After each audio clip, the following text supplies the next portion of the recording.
pâté en croûte.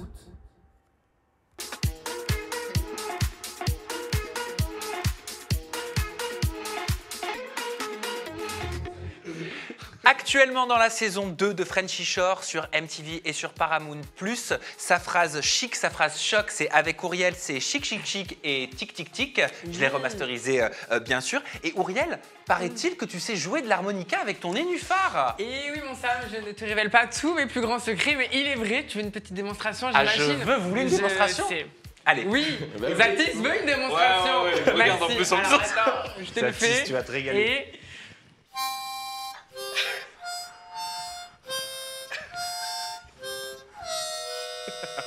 Il y a eu un P à la fin par contre. Je suis un peu constipé, Zatis. Mais ça me fait penser que nous aussi, on doit pouvoir le faire justement avec notre cul. Ah, on va faire un concert. Toi, ton cul avec ma chatte. Grave. Quel incroyable talent. Enzo, le tien paraît-il, si j'en suis ta phrase choc, c'est ma mission, détourner tous les hétéros. Je crois pas que tu vas détourner les hétéros du plateau cette Je semaine. détourne que les objectifs, pas mon hétéro. Les objectifs. En parlant des chroniqueurs, bienvenue. Bonjour les chroniqueurs, ça va Bastos, ça va Zatis? Ouais, j'ai une question. Et bonjour Carla. Bah oui. Bonjour. Bonjour Carla. Bienvenue, voilà. bienvenue. Merci. Et tu pourras poser ta question juste après, juste que j'explique que Carla, voilà, elle est sur le banc des chroniqueurs cette semaine. Elle fait son test chroniqueuse de la semaine. Test plus. Donc je te souhaite courage, bonne chance, Tu me mets un peu la pression là, Sam. amour, énergie et positivité. Le mot test, je sais pas pourquoi il me déstabilise. Mais non ma chère, C'est un peu comme un entretien d'embauche. C'est ça. C'est ça, oui. Mon petit Satis, je suis tout oui. Quelle est cette coupe de cheveux? Bah en fait, je suis tombé sur un commentaire qui disait que j'avais pas changé de coupe de jeu depuis 10 ans. Ah, c'est pour ça que t'as fait tout ça. Fallait me dire, fallait faire comme moi. Oui, T'imagines, ça me chauffe. c'est Non, je ça me va pas. Hein. Ça me va pas. Hein. Non, Ah trouve ben ça moi très je trouve joli. que si. Ça te fait un air un peu- Attends. T'as dit quoi? Je trouve que le dégradé sur les côtés est très joli. Ouais, donc toi, tu veux ton job. Il y a en fait. pas de- Je vais réussir ton test. Sachant qu'il n'y a pas de dégradé, je tiens à le préciser. Non, mais il y a des petites franges, quoi. C'est une dégradation, c'est pas un dégradé. Il y a un effet papillon, on appelle ça. En vrai, je me suis inspiré d'Enzo. Mais Bah, j'ai pas sorti la même Il a coupe aujourd'hui. encore Si j'avais une su, je t'aurais rendu. eh ben hommage, ouais, voilà, tu m'as laissé solo du ghetto. Bon, bref, si vous voulez savoir de quoi on va parler cette semaine, voici le sommaire. Au sommaire de ce Aja 207, nouvelle rubrique, c'est l'Ajacom. On va découvrir un commentaire d'une ajatrice ou d'un ajateur qui sera mis à l'honneur en plateau. On continuera avec la rubrique Ajanalyse. Les chroniqueurs et les invités réagiront à la première prise de parole d'Aurélie Le Pêcheur, ex-Aurélie Preston, devenue chrétienne radicale selon ses dires. Question qui tue. Nos invités Ouriel et Enzo passeront sur le grill et on leur a concocté des questions bien piquantes. Pop-up, Jessica Thivenin a confié ne plus être idolâtrée comme à l'époque et on se demandera si les candidats télé-réalité sont-ils toujours des stars. Mais quel est le mood de nos chroniqueurs cette semaine? On va le découvrir à travers leur up and down. On parlera de Stéphanie Durand qui annonce voir un psychologue pour son manque de confiance en soi. On enchaînera avec Yamina qui détabouise les pressions faites aux femmes autour du plaisir buccal. Quant à Mila Jasmine, elle est obsédée par la transformation physique de Lindsay Lohan et on va découvrir le secret des stars. Et on terminera avec Manon Tanti qui relaie des fake news sur les cours d'éducation intime à l'école. À travers une actu libre, Olivier, activiste pour l'association L214, va venir sensibiliser sur la cruauté autour de la consommation du foie gras. Mais quelle émission! Les sujets sont oufissimes, les sujets sont dingues. Non mais vraiment, les sujets, ils sont ouf. Et j'ai hâte qu'on les partage tous ensemble. Mais avant, qu'est-ce qu'on va se mettre avec Sandra qui nous a sublimé. Vous la connaissez? On y va? Sandra, oh Sandra? Sandra, oh Sandra, tu nous as magnifiés avec tes pinceaux, ouais, tu nous as sublimés, ton talent et ta passion, on veut te remercier. Sandra, oh Sandra, tu nous as fait briller. Vous retrouvez Sandra Nakache sur son compte Instagram, c'est Sandra Nakache-hair-make-up. Et on commence tout de suite avec un Najacom. Et alors, c'est un com que j'ai reçu au travers d'un email, oui, sur ma boîte mail, Carrément. qui nous parle d'une plante. De la plante qui est généralement derrière Bastos, qui n'est plus derrière toi aujourd'hui. Et dans ce mail, c'est Mélissa qui me dit « Loin de moi l'idée de vouloir t'embêter. Je voulais juste te dire que la plante qui se trouve derrière Bastos sur le plateau d'Aja commence à demander de l'aide. Je suis paysanne. Je suis paysagiste d'intérieur Ah ouais, d'accord. et je t'avoue que j'ai eu de la peine pour elle. Je pense qu'elle manque cruellement de lumière naturelle. Peut-être as-tu la possibilité de lui faire prendre un bain de lumière entre 2 tournages. C'est vrai. Autre petit conseil pour la garder en vie, elle ne nécessite vraiment pas beaucoup d'eau. Laisse bien sécher la terre entre 2 arrosages. Pour ma part, chez moi, je l'arrose qu'une seule fois par mois, environ un demi-litre en hiver, 1 litre en été selon l'exposition. Ce serait dommage de la perdre. Je la trouvais si belle lors de la première sur ce plateau. Tu es très observatrice, Mélissa. La plante a dépéri. Ah Et ouais. à l'issue de cette émission, je vais donner cette plante. Je vais faire un don à la gardienne de l'immeuble. Ah oui. Ah, mais moi, je l'aurais prise. Tu la veux? Bah ouais. T'as de la lumière chez toi? J'ai la même, j'ai une Monstera aussi et elle est magnifique, elle est trop belle, elle est en pleine forme. Et tu vas la refaire prendre du poil de la bête? Ah bah là, je la mets chez moi 2 jours et elle sera au max. Et si tu veux, une fois de temps en temps, je la ramène, comme ça elle vient Ah voir ouais. les petits Et- tournages et tout, elle et tu revient la- voir son papa. Tu l'appelleras Sam? Exactement. Bon, et ben elle est à toi, je te l'offre. Yes. Parfait. Allez, on commence cette émission avec Age Analyse. L'interview d'Aurélie Le Pêcheur, anciennement Preston, est sortie depuis à peine 48 heures et vous êtes beaucoup à la commenter. On va la commenter aussi en plateau. Il faut dire que c'est la première prise de parole en interview d'Aurélie Le Pêcheur, anciennement Preston, qui se confie sur sa foi, qui se confie sur son rapport à la spiritualité, à la religion. Vous allez voir qu'elle le dit elle-même, elle est devenue chrétienne radicale. C'est pas moi qui le dis, ce sont ses mots.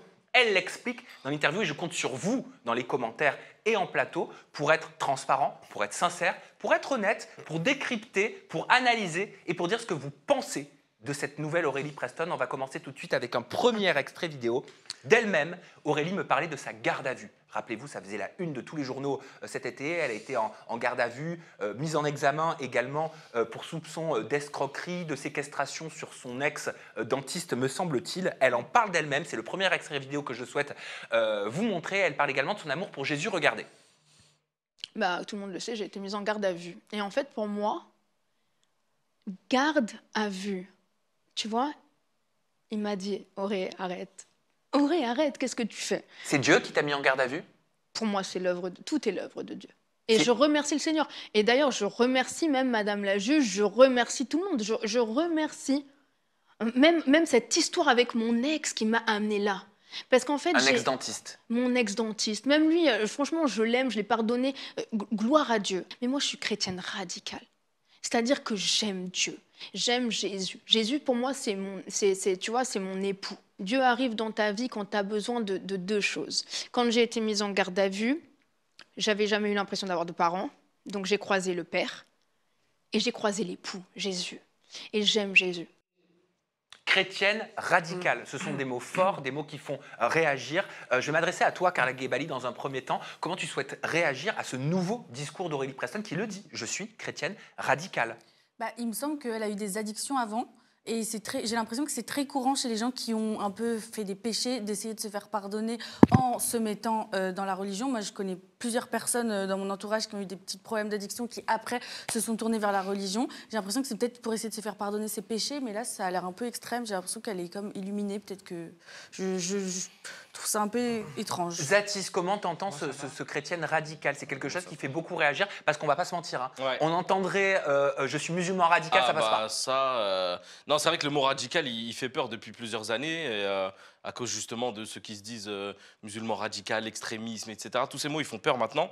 Mais dans son discours, je trouve ça beau de ce qu'elle dit, de s'être remis dans la religion. C'est peut-être pas la tasse de thé de tout le monde. Peut-être que certains vont croire qu'elle fait du buzz, mais moi, je crois au bon soupçon et je trouve ça magnifique comment elle parle de la religion. Bastos. Moi, je pense qu'elle dit n'importe quoi. Elle dit je suis chrétienne radicale et elle l'explique par j'aime Dieu. Il y a pas besoin. Enfin, je veux dire, si tu dis que tu es chrétienne radicale, explique pourquoi radicale. Alors, Mais elle explique aimer que c'est Dieu- parce qu'elle n'est pas dans la théologie, mais D'accord. qu'elle est dans les livres saints. Ok, mais là, on le voit pas. En tout cas, aimer Dieu, c'est le propre de n'importe quel chrétien ou religieux en général. Voilà. Elle le dit, hein, je suis amoureuse de Dieu, Dieu est mon époux. Ouais. Ouriel, qu'est-ce que ça te fait d'entendre ça? Bah, en soi, si elle va mieux et qu'aujourd'hui elle a trouvé la paix avec Dieu, etc., franchement, enfin, moi je suis personne pour remettre en question les croyances de quelqu'un. Le terme radical, je sais pas, ça veut dire quoi exactement, du coup, enfin, Elle en non termes plus. de christianisme, etc., genre je sais pas jusqu'où c'est censé aller. Là, de ce qu'on voit, en tout cas, on voit qu'elle a eu une illumination. Et je sais pas, je peux pas remettre en question la foi de quelqu'un. C'est juste, je sais pas jusqu'où ça va le côté radical. Genre, c'est juste ça où j'arrive pas à mesurer la différence. Je comprends. Alors, je Ouais. vais poser la question parce que beaucoup pensent qu'Aurélie serait tombée dans des dérives sectaires. Ouais. C'est ce qu'on peut lire sur les réseaux sociaux. Donc, je vais poser la question, découvrez sa réponse. Qu'est-ce que tu réponds, Aurélie Le Pêcheur, aux personnes qui pensent que tu es tombée dans l'extrême, aux personnes qui pensent que tu es tombée dans des dérives sectaires? Mais je pense qu'avant, j'étais dans des dérives de drogue. Je pense qu'avant, j'étais dans des dérives de sexe. Je pense qu'avant, j'étais dans des dérives de la télé-réalité, de gloire qui n'en est pas une. Je pense que j'étais dans tellement de dérives, au point que je me suis retrouvée en garde à vue.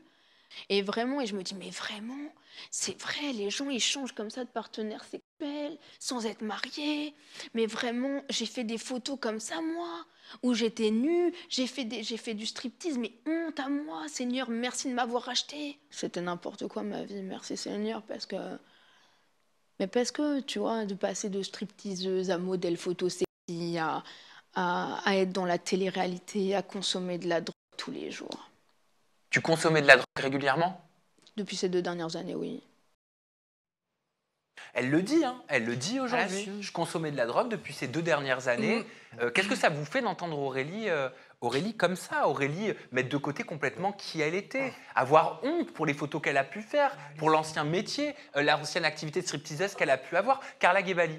Bah aussi, on voit souvent chez les influenceurs généralement un envie de changer d'image. Donc ça peut être plein de trucs. Il y a des filles qui deviennent des modeuses, il y a des filles qui deviennent mères de famille, qui deviennent des modeuses sur les réseaux. C'est quoi des modeuses? De la mode. Des fashion, quoi. Les fashion, Ah, je savais pas que ça existait, on ce voit mot, souvent des changements de carrière chez des influenceurs et des gens qui ont envie de changer un petit peu leur image. Là, j'ai l'impression que c'est clairement ce qu'elle essaye de faire. Elle a envie qu'on oublie tout ce qu'elle a pu faire. Et enfin, moi, j'ai Je pense que l'impression c'est une nouvelle DA, quoi. c'est une nouvelle DA. C'est exactement ce que je pense. Stripteaseuse, quoi. De quoi, Auriel? Pas besoin de dénigrer les stripteaseuses. Moi, je pars du principe que si tu trouves que ce que tu as fait, c'était pas top, c'est OK, mais tu n'es pas obligé de dire que c'est honteux pour autant de montrer son corps. Non, mais elle a Elle peut-être l'assume pas. honte de l'avoir fait.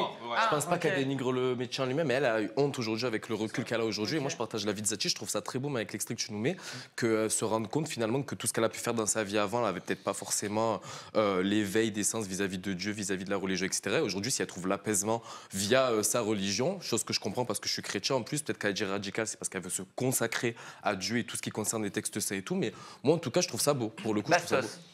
Moi, je pense que chacun voit midi à sa porte. Si ça peut la sortir, en tout cas, de choses qui étaient mauvaises pour sa santé avant, c'est très bien. Par contre, je trouve ça dommage d'aller culpabiliser, par exemple, la nudité, etc. Je veux dire, fais ce que tu veux, c'est ta foi. Fais ce que tu veux dans ta vie privée. Aller s'exposer comme ça et culpabiliser et dire ça, c'est mauvais, ça, c'est bien. Écoute, Ouais, le mais bien c'est et le le mal, mal. c'est pour toi. En fait, Zatis. moi, je comprends hein, ce truc de ouais, mais il faut pas qu'elle fasse culpabiliser les gens. Elle raconte sa propre expérience en disant je me sens honteuse aujourd'hui d'avoir pu montrer ça de mon corps et faire ci et faire ça. Elle dit pas que tous ceux qui font c'est honteux pour eux. Elle raconte son expérience à elle. On va pas reprocher à quelqu'un de culpabiliser sur des choses qu'elle regrette d'avoir fait. Dans ce cas-là, on s'exprime plus. Alors, on n'a plus le droit d'avoir de regrets sur des trucs qu'on a fait par le passé. Quelqu'un qui regrette d'avoir pris de la drogue ou d'avoir d'avoir fait des mauvais choix dans sa vie et qui aujourd'hui se réconcilie avec sa propre paix intérieure et dit je regrette d'avoir fait ça, tu peux pas lui dire ouais mais arrête de faire culpabiliser les gens. Non, elle raconte son expérience, ça va peut-être aider des gens à eux aussi se sentir mieux dans leur peau. Surtout elle parle en tant que candidate de télé-réalité, elle parle en tant qu'ancienne stripteaseuse et que entre guillemets nouvelle religieuse et ça va peut-être montrer la voie à certains. Je pense pas que c'est mauvais qu'elle exprime son... Elle met quand même la nudité dans le même sac que la Oui, drogue mais elle parle de la et le sienne. crime. Genre, Non, elle dit tout ce qu'elle regrette. Donc elle met la drogue et elle met la nudité ça dans le même truc. sac. Carla Guébali. Dans le sac des Moi, regrets. encore une fois, je ne comprends pas où la place à sa religion sur les réseaux sociaux et pourquoi on devrait en faire une sorte... C'est finalement comme une publicité. Moi, je trouve que la religion, ça doit se garder chez soi et en parler comme ça sur les réseaux, limite pour attirer de nouvelles personnes, je trouve que c'est pas très... pas Parce très qu'elle sain. l'explique dans l'interview. Elle dit que Jésus prêchait sa parole et qu'il faut la Mais c'est- partager, cette parole. Et elle pense que c'est de l'influence responsable aujourd'hui, en tant qu'influenceuse, que de porter sa parole, de porter la parole de Dieu sur les réseaux sociaux. Elle le dit, hein, je veux être le Jean-Baptiste de ma génération. C'est ce qu'elle dit. Hein. Étudier les textes alors. Pendant C'est l'interview. interdit, Elle n'y il est me pas, semble, elle hein. vient juste de faire Qu'est-ce un qu'elle a virage. C'est interdit de faire de la pub pour la religion. C'est pas de la pub. Non, c'est pas interdit. C'est pas C'est interdit. revendiquer ce que tu es devenu aujourd'hui, T'as et le droit de faire de la des bonne prêches sur les influence réseaux, parce qu'elle est oui, fière de c'est son interdit. évolution et tout ce qui s'ensuit, je pense. Voilà. Et d'ailleurs, elle parle même, je la fais réagir à un extrait de Cara de Frenchy Shore. Ok. Cara qui lisait la Bible, tu le sais, le Oui. dimanche dans Frenchy Shore, elle lit régulièrement la Bible, Cara, mais elle estimait, elle me disait, voilà, on va la remettre sur le droit chemin, ma sœur. Pourquoi la mettre sur le droit chemin? Cara la remettre sur le droit chemin? Ouais, bah parce que pour elle, être dans Frenchy Shore, c'est trop sexualisé, c'est trop poussé à l'extrême. Ça, tu vois, ça m'énerve là, c'est trop parce que tu peux. Enfin, Cara, elle pratique très bien sa religion et c'est pas ce que tu montres, ce que tu fais qui remet ta foi en. Non, j'aime pas. Ça Elle y est, trouvait, m'énerve mais elle maintenant. trouvait que c'était pas compatible. Après, elle a Oui, eu un ben, discours très. Oui, elle critique la manière dont les. d'autrui. Exactement. Alors là, on est carrément. C'est ça. À l'antipode de la religion parce que t'es pas censé juger les autres à la base. Exactement. Ça, pour le coup, oui. T'as Ah la oui. religion qui plus est, c'est le rapport que tu as avec Dieu, mais c'est indépendamment, c'est relatif à chacun. Donc en réalité, elle n'a pas forcément à mettre son jugement de valeur. Bah si c'est oui. un jugement de Non, valeur. prêcher la bonne parole, oui, mais aller dire que ça, tu fais pas bien et tout, Bah oui. t'es pas assez proche de la personne pour lui faire un rappel. Les rappels, Exactement. les rappels, ce qu'on appelle les rappels dans la religion, c'est de rappeler quelqu'un en lui donnant des textes ou en lui disant fais attention, tu t'égares, etc. Mais il y a des manières de le faire. Tout le monde ne peut pas le faire et surtout pas n'importe qui, et encore moins des personnes que tu ne connais pas. Et puis dans la religion, Parce que il y ça a- peut faire l'effet inverse. Du coup. il y a le J'ai don hâte du que pardon. Cara voit cet extrait. Il y a le don du pardon dans la religion. Donc on a évoqué le don du pardon avec Aurélie Le Pêcheur, anciennement Preston. C'est son prénom de famille, le pêcheur? Ah oui? Elle a changé. Ah non, c'est son ok. nom de naissance. Ah, d'accord. Le Pêcheur. D'accord. Oui, c'est pas une ironie. Hein. Et ben, je vous propose de découvrir sa réponse. Elle a réagi notamment à un extrait de Ricardo et je lui ai demandé si elle avait pardonné enfin à Néouda, à Sarah Frézou ou encore à Ricardo. Regardez. Est-ce que tu pardonnes Néouda? Bien sûr. Bien sûr qu'elle trouve le Seigneur, vraiment. Je le souhaite, je les pardonne tous. Est-ce que tu pardonnes Sarah Frézou? Mais bien sûr. Mais ça fait longtemps que je l'ai pardonné, même. Est-ce que tu pardonnes Ricardo? Mais bien sûr. Mais vraiment, j'espère que même un jour, ils viendront vers moi. En me disant, Auré, on a besoin de sentir ça. Et parce que je transpire Christ et parce que j'aime Christ comme ça, ils viendront, en fait. Parce que j'aime le Seigneur comme c'est pas permis. Si je dois être cloué à la croix avec lui, je serai cloué à la croix avec lui. Blasphème. Tu le Oh, dis. il est démonisé. Hein. Il est démonisé? Je m'en remets à Dieu, tu verras qu'un jour il viendra me parler. Mais est-ce que tu lui en veux en entendant ça? Tu sais pourquoi? Parce que comme je t'ai dit, on ne peut pas attaquer la chair, je suis là, pas. Je suis en haut en fait avec Jésus. Tu vois? Blasphème. Blasphème. Voilà, donc pour elle, bah, le rire de Ricardo, les propos de Ricardo qui remet en doute sa foi, c'est du blasphème. T'es d'accord avec ça, Bastos? Je pense qu'il y a des chrétiens qui vont penser que le blasphème, il est plus dans son camp, tu vois. Ah, c'est-à-dire? Bah, vu la manière dont elle parle de tout et de rien en disant à peu près n'importe quoi, il est démonisé, il est machin. Je pense qu'il y a des chrétiens qui risqueraient de trouver que le blasphème, il vient d'elle, tu vois. C'est un peu théâtral. Parce que avant-hier, elle était en garde à vue, et puis là, tout d'un coup, elle se présente quasiment comme le prophète. Ils vont me suivre, ils vont venir à moi. Arrête elle est ton dans- n'importe quoi. Elle est dans un état d'esprit où personne ne peut la comprendre sauf des vrais croyants, en vrai. Parce que quand tu la regardes en tant que vrai croyant, tu la regardes, tu dis c'est beau ce qu'elle dit. Mais même s'il y a un contraste, en fait, dans la religion, on te dit que même si tu as été le pire des pécheurs le lendemain, une action peut t'emmener au paradis. Ça veut dire qu'elle passe d'un tout à tout. Ça, je veux bien comprendre que ça puisse étonner certains et les surprendre, etc. Et moi, je trouve qu'il ne faut pas s'en moquer. Ah bah non, de cette Auriel. Non, mais moi, je trouve Auriel, qu'il est-ce que faut- c'est du blasphème, le rire de Ricardo, le fait que Ricardo remette quelque part en cause son investissement? Bah après, je pense qu'en faisant ça, elle savait très bien de toute manière que des gens allaient lui tomber dessus. Moi, c'est pas ce qu'elle dit. Si elle a trouvé la foi et que ça l'a apaisé, c'est bien, mais je trouve que c'est trop théâtral. Je trouve qu'il y a une manière de le dire et de le faire qui est un petit peu too much. Je dis pas que sa foi est fausse, mais je dis qu'elle le fait d'une manière qui peut quand même remettre en question. C'est juste Enzo. ça. Moi, je trouve pas du tout. Moi, en étant croyant, en étant chrétien, vraiment, moi, ces propos, comme il disait Zachi, je les trouve relativement beaux. Alors, il y a ce côté-là où c'est un peu abusé, de parler de démoniser, Ouais, machin, c'est etc. Je suis assez d'accord avec toi, mais je ne vois pas non plus en quoi elle a fait du blasphème en tant que chrétienne. Pas du tout. Bon, à mon avis, il y a beaucoup de gens qui vont en douter, quoi, tout simplement. Étant donné la Moi, je vois pas. théâtralité Moi, je vois du juste truc et les femme, mots qu'elle emploie, elle a l'air de Je vois vraiment juste rien une y femme qui a connaître, trouvé une foi inébranlable, entre guillemets, par rapport à l'accumulation de tous ses péchés tels qu'ils soient. Tout à l'heure, tu parlais du fait qu'elle avait tendance à mélanger le crime, la misère, la garde à vue, les drogues, machin, etc. C'est juste que je pense qu'elle a fait l'accumulation de tout ce qu'elle a pu faire dans sa vie. Et aujourd'hui, elle a trouvé la foi. Et moi, je suis contente de voir le discours chrétien. Alors, peut-être c'est un petit peu théâtral à tes yeux et tout. Mais moi, je trouve juste qu'elle est fière de revendiquer ça aujourd'hui. Et je trouve ça cool, en tout cas, qu'elle puisse faire cette influence-là aux personnes. Et peut-être les encourager à se pencher sur Dieu s'ils estiment avoir trop de péché dans leur vie ou quoi, je sais pas. Mais moi j'aime bien. En tout cas, j'apprécie de fou l'interview là. Eh ben, il nous reste 2 extraits vidéo justement, Enzo, si tu apprécies. Un autre extrait où elle parle de son rapport à la prière et un extrait, vous allez voir le dernier, où elle parle de ses chants cantiques qu'elle écrit. Tu es délestée de nombreuses choses. Est-ce que tu t'es délestée du plaisir charnel ou ça n'a rien à voir avec le nouveau chemin que tu empruntes? Mais en fait, je n'ai pas besoin. T'as plus d'envie? J'ai aucune envie. J'ai aucune envie. Quand je prie, c'est tellement fort. Je sens des vibrations ici et tout. C'est meilleur qu'un orgasme, la vérité. C'est vrai.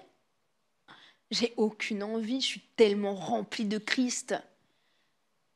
T'as pas envie. Et puis, tu sais, t'as pas envie de donner au diable à manger. Pas du tout, en fait. Pourquoi le sexe c'est le diable? Non, mais moi, je suis pas mariée à l'heure actuelle, tu vois. Donc, en fait, si par exemple, je dois me marier, la personne doit appeler mon école, doit être validée par mes autorités, par mes parents spirituels. Ah, je savais pas que ça se passait comme ça. Bien sûr. J'ai signé un papier. Hein, Mais dans toutes les j'ai églises? signé une condition. Hein. Ça, je connaissais pas ça. Bah oui, moi non plus. Je savais ouais, pas non, du ça, tout je que ça se connaissais passait pas comme ça, qu'il faut qu'elle demande l'autorisation. Elle dit qu'elle a signé un Pour avoir du papier sexe à l'église parce que si elle n'est pas mariée, il faut qu'elle puisse demander. Toi, je t'ai vu un petit peu circonspect, si ça se dit. Non, Enzo.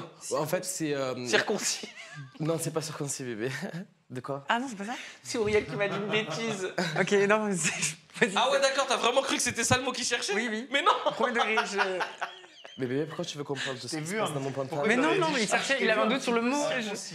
Non, pas ton Enzo. zigouigoui. Non, c'est que les propos qu'elle tient là au niveau de son rapport à la sexualité vis-à-vis de Dieu, c'est vrai que c'est un petit peu touchy de dire entre guillemets que quand elle prie, ça lui procure un orgasme et tout. Je ne serais pas forcément. Non, c'est meilleur, c'est meilleur. C'est meilleur qu'un organe. Je rejoins un peu Bastos du coup pour le coup sur l'idée que bon, nous en tant que chrétiens quand on regarde ça, bon, la prière, c'est vrai que ça procure certaines émotions et tout quand on le fait. C'est-à-dire ça te correctement. choque ça comme propos?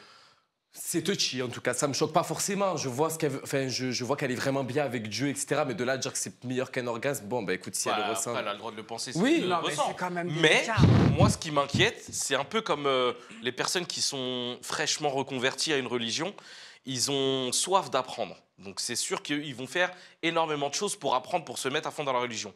Mais ça peut être dangereux. Si on est mal entouré ou si on est mal renseigné, on peut tomber dans des dérives sectaires et on peut aller à l'extrême et mal comprendre les choses. Et après, peut-être que le côté où vous pensez que parfois elle en fait trop, c'est peut-être justement ce truc-là de elle est à fond dans sa nouvelle passion. Ça peut être dangereux, ça peut véhiculer des messages qui sont un petit peu qui peuvent être mal interprétés. Carla, t'es chez toi, t'es dans ton salon, tu tombes sur cette vidéo en scrollant sur ton téléphone. Franchement, qu'est-ce qui te passe par la tête? Moi, Comment tu la franchement, vois? Je suis vraiment désolée, Sam, mais j'ai du mal avec son discours et surtout sa manière de parler. J'ai du mal à y croire. Maintenant, si elle est heureuse et tout, je serais très contente. Mais je trouve que sa manière de parler, on dirait qu'elle parle plutôt d'un truc spirituel que d'une religion. On dirait qu'elle est illuminée. J'ai un peu de mal avec son discours. Maintenant, si elle est heureuse, Parce que encore une fois. non, mais c'est juste ce que tu dis, parce qu'au-delà d'être en religion avec Christ, c'est ce qu'elle dit dans l'interview, elle dit « je suis en relation avec Christ Ouais. ». Bastos. Moi, j'entends Zatis qui s'inquiète qu'elle ait cette soif d'apprendre. Moi, j'ai l'impression qu'elle a plus soif de communiquer que d'apprendre, malheureusement, et ça lui servirait d'avoir un peu plus soif d'apprendre avant de s'exprimer là-dessus. Je trouve qu'elle tourne ma religion et la religion de beaucoup de gens en dérision. Voilà, tout En simplement. fait, justement. Non, mais ça t'énerve? Oui, ça m'énerve. T'es chrétien, toi, Bastos? Ouais, oui, et je connais plein de gens autour de moi qui croient et qui seraient choqués par ses propos et qui seraient vraiment pas fiers qu'elle rejoigne les chrétiens. Pourquoi genre La manière dont elle s'exprime, c'est n'importe quoi. Elle en fait des tonnes, elle en rajoute, elle dit n'importe quoi. Ça me fait presque un orgasme et tout. C'est pas ça la C'est religion. dangereux de dire ça. Peut-être parce En qu'elle est fait- en train d'apprendre aussi. Mais en fait, quand t'es en train d'apprendre, tu sais, t'as envie Elle de n'est pas en train partager. d'apprendre, elle est en train de communiquer. Elle apprend Oui, mais rien du tout. justement, quand t'apprends un truc qui te fait du bien, t'as envie de le partager à tout le monde. Donc moi, je suis peut-être à l'excès encore une fois, peut-être que je suis trop dans ce bon soupçon-là, mais je sais que quand tu apprends quelque chose qui te fait du bien à toi, tu as envie de le partager avec tout le monde. C'est comme quand tu apprends, je sais pas moi, une recette, un régime qui fait bien maigrir ou quoi, que tu as envie de le partager avec des gens Oui, c'est vrai. qui Tu sont viens dans d'avoir ouais, voilà. l'information, donc tu veux la propager. Tu veux la propager et quand tu es dans ce mood spirituel, tu as envie que tout le monde soit aussi heureux que tu l'es. Mais il faut faire attention à qui tu communiques le truc. C'est vrai que ça peut être un Mais peu... c'est comme la chanson. Ouais. La chanson, elle a toujours chanté, Aurélie Oui, Preston. c'est vrai. Elle a toujours sorti des sons, on se souvient de Cérébral, Ouais. etc., qui étaient quand même très aboutis. Et aujourd'hui, elle écrit des chants cantiques. Ouais. Et elle m'en parlait. Je vous propose de regarder. J'ai écrit ma plus belle chanson, j'ai écrit un cantique biblique incroyable. Ah, t'écris des cantiques bibliques? Ah oui. Mais en fait, il écrit à travers moi parce que la vérité, même moi, je me suis dit, d'où c'est que c'est sorti. Seul dans le noir, tu me fais briller. Et même condamné, j'ai pas renoncé. J'ai trouvé la foi, j'ai trouvé la force en toi, Jésus. Et après, j'en ai plein qui me viennent comme ça. Je suis dans ma voiture. Alors, Seigneur, agis. Voilà, parce que je veux que le Seigneur agisse. Crée en moi, Seigneur, un cœur pur, renouvelle en moi ta bonté. J'adore ce son. Seigneur, merci pour cette bénédiction du jour. Merci pour ce souffle nouveau. Merci d'avoir disposé nos cœurs, d'avoir transmis ta parole à travers Sam aujourd'hui et à travers moi, parce qu'on a été tes instruments.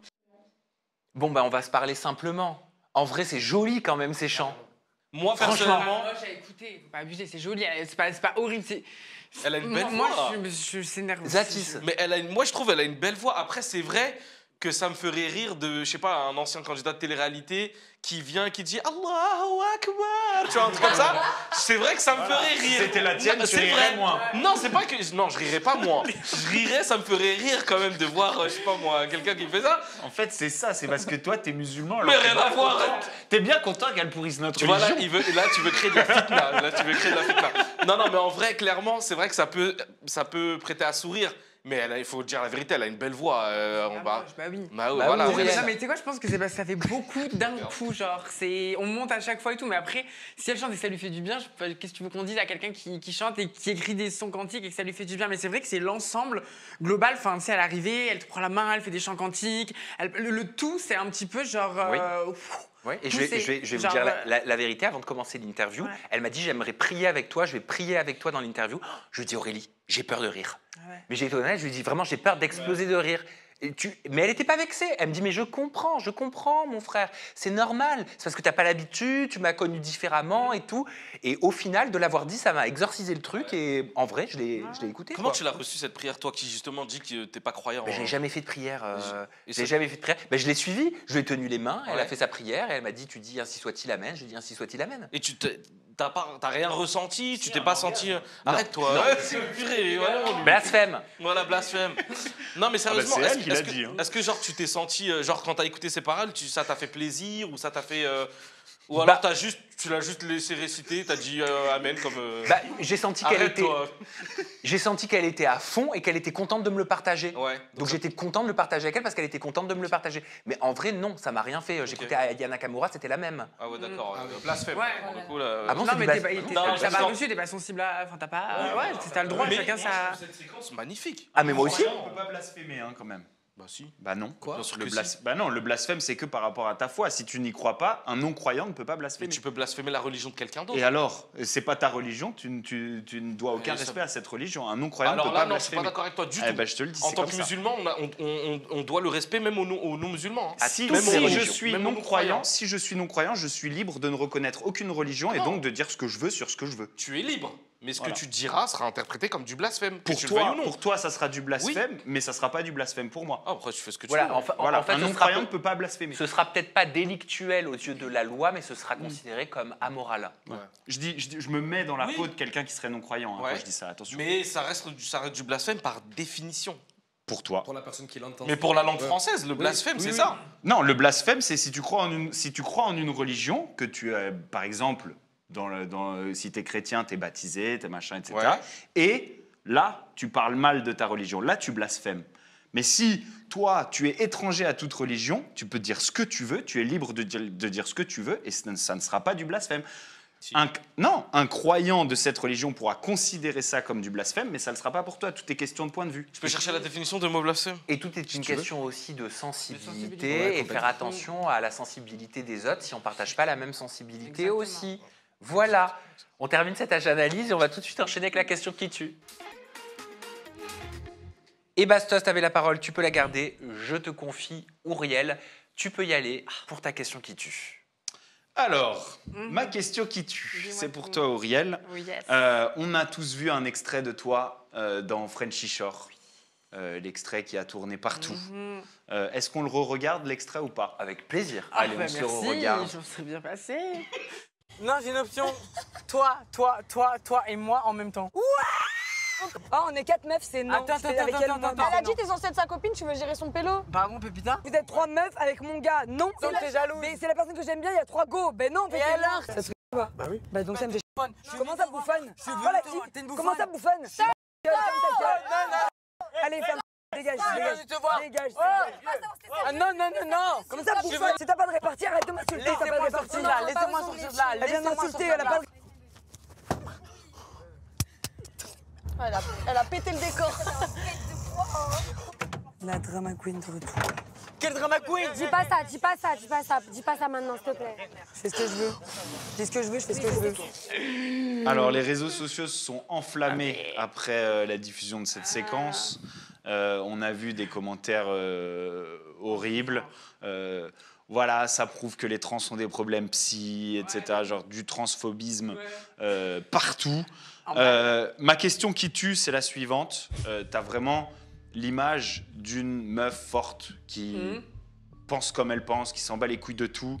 Et moi, ce que je voudrais savoir, c'est comment sincèrement t'as vécu cet acharnement, comment t'as vécu ces réactions. Bah, en fait, il y a deux côtés. Il y a eu l'acharnement transphobe.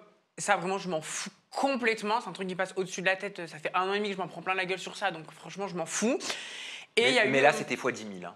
J'ai déjà eu ça l'année dernière. Ça m'était déjà arrivé de la même manière sur Twitter aussi. Donc du coup, le truc transphobe, c'est chiant. Ça fait pas plaisir en vrai de vrai parce que tu vois que les mentalités sont encore archaïques. Mais en vrai, je m'attends vraiment à rien de la France et des mentalités d'ici. En fait, je suis un peu habituée à tout ça, tu vois. Mais c'est plus la manière dont les gens ont interprété la scène puisque c'est complètement faux. Mais après, les gens croient ce qu'on leur montre, tu vois. Comment ils l'ont interprété? Ils l'ont interprété que j'ai pété un plomb en gros parce qu'on me refuserait une partie de jambes en l'air et du coup, ça m'aurait énervé. Genre moi, c'est plus ça qui m'a vexé parce que c'est insense. Genre pour moi, ça n'a pas de sens de penser ça de moi. Pourtant, c'est ce qu'on voit. Et c'est les images qui ont été coupées. L'embrouille, elle a duré 15 minutes en vrai de vrai. Ils ont gardé 1 minute d'embrouille. Et je sais pas si au moment du montage, il y avait ce recul de savoir que ça pourrait être interprété comme ça. Mais ça a été interprété comme ça à la vérité. Si, je pense que... Ça, moi, je sais pas. Franchement, après, je vais pas rentrer dans... C'est fait, c'est sorti comme c'est sorti. Mais là où ça m'a plus pété, c'est du coup que ça puisse me faire passer pour une personne qui ne sait pas ce que c'est que le consentement, qui a un manque de dialogue, en mode on te dit non, tu pètes un plomb au lieu de parler. En vrai de vrai, c'est juste que Pépita, c'était une comédienne, c'était une actrice, c'était vraiment action-réaction. Je veux dire, je pense qu'elle s'est inspirée de Demi Moore avant de venir ici cette année. C'était insupportable. Et en fait, au moment de ce pétage de plomb, c'est que Pépita faisait un gros pressing aux meufs en boîte de nuit pour les ramener dans des plans à 3 constamment. C'était même pas bonjour, c'est tu veux pas faire un plan à 3 alors Pépita n'a jamais été penchée sur les meufs. Et en fait, j'ai trouvé ça insupportable. Et en gros, il y avait cette petite Julia dans la voiture qu'on avait invitée qui sentait un pressing. Et en gros, j'ai pour rigoler dit Eve, non, on fait un plan tous ensemble. Je n'aurais jamais donné ma schneck ni à Pierre, ni à Paul, ni à Jacques. De toute manière, ce soir-là, pardon, Zatis. Et du coup, j'ai pété un plomb parce que Pépita avait un comportement de meuf hyper comédienne. Et genre, ça m'a fait péter un plomb. Genre, en fait, c'est tout. Genre, je sais pas.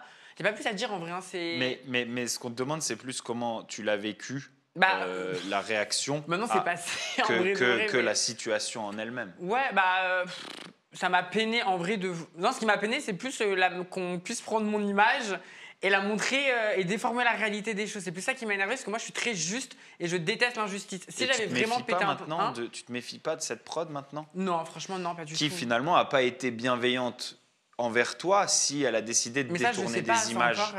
Je sais pas s'ils l'ont vu venir ou pas, j'en sais rien. Je peux pas savoir, je suis pas à la place de la production. Moi, je m'entends très bien avec eux et je vais pas leur remettre à leur dire c'est de votre faute, tu vois. Mais en tout cas, c'est sûr, et tout le monde l'a dit sur les réseaux, en mode tu peux pas nous en vouloir à nous de l'avoir interprété comme ça parce que c'est les images qui ont été montrées.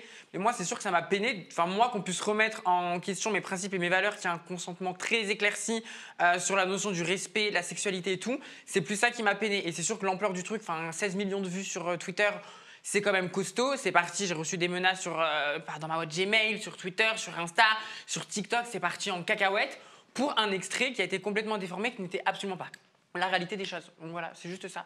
Merci Bastos. Merci Bastos pour ta question et merci De Auriel rien. pour ta réponse. C'est à moi, Auriel et Enzo, je vais m'adresser à tous les deux. Alors depuis le début de cette nouvelle saison, le changement de comportement d'une Shore interpelle les internautes. Il s'agit bien sûr de Pépita, qui est très commentée. Beaucoup estiment qu'elle s'inventerait une personnalité et essaierait de s'inspirer de la première saison pour faire des séquences cette année. De votre côté, vous avez également reproché de nombreux changements à Pépita. Je vous propose de revoir cette séquence assez lunaire dans laquelle tu pètes véritablement un câble, Enzo. Non, toi t'es malade mental. Arrête de condescendre avec moi. Ah, baisse d'un ton. L'année dernière, ça arrangeait tout le monde que je balance ce que je voulais en temps et en heure. Quand ça part dans le sens du pôle de Intel, ça commence à se plaindre. Je m'en bats la... Je balance ce que je veux. Celui qui est pas content, c'est la même chose. La meuf est venue pour Tristan et se retrouve à voir Tristan brasser Pépita. Elle pète les plombs. C'est son dos. C'est son dos, vrai ou faux? Là où le vent il va, vous allez. Elle est condescendante, elle va sucer des partout où j'ai sucé. Meuf, la vie de ma mère, tu fais n'importe quoi. Je m'en bats les... Arrête, elle fait trop la barre. Ah mais gars, je me casse maintenant, c'est bon pas. J'ai les yeux, je me casse. Non, me casse pas les couilles. La vitre. Enfin, excuse-moi, mais Iron Man, calme-toi. Alors, ma question qui tue est la suivante. Auriel, Enzo, Pépita a-t-elle pris confiance en elle comme elle le revendique? Ou est-elle prête à tout aujourd'hui pour faire des séquences quitte à s'inventer une nouvelle personnalité? C'est un mélange des deux. Je pense qu'elle a pris un peu confiance en elle, elle a pris de l'assurance. Je pense qu'elle avait un peu cet esprit revanchard par rapport à l'année dernière, où elle s'est sentie un petit peu en retrait, exclue de tout ce qu'il en était de la diffusion et du tournage. Elle n'avait pas son binôme, elle n'avait pas ci, elle n'avait pas ça, elle n'avait pas cette force de caractère. Mais là, elle a pris vraiment un condensé de plein de personnalités. Je te dirais Cara, Auriel, moi, Julie. Elle a fait un condensé de tout ça. Elle s'est dit, j'arrive sur le tournage, je peux être plus haut que mon cul, mais ça ne la ressemble pas du tout. Et c'est d'un ridicule à l'état pur, mauvais acting. On dirait qu'on est dans un petit secret entre voisins. C'est aberrant, c'est pour ça qu'on a pété les plombs. Auriel, sincèrement, qu'est-ce que tu penses de l'évolution de Pépita sur cette saison 2? Insupportable, imbuvable, exécrable. Le problème, c'est qu'en plus, Pépita et moi, on s'entendait. Enfin, c'était cordial avant l'émission et je lui ai dit, meuf, je sais que l'année dernière, c'était dur pour toi le tournage.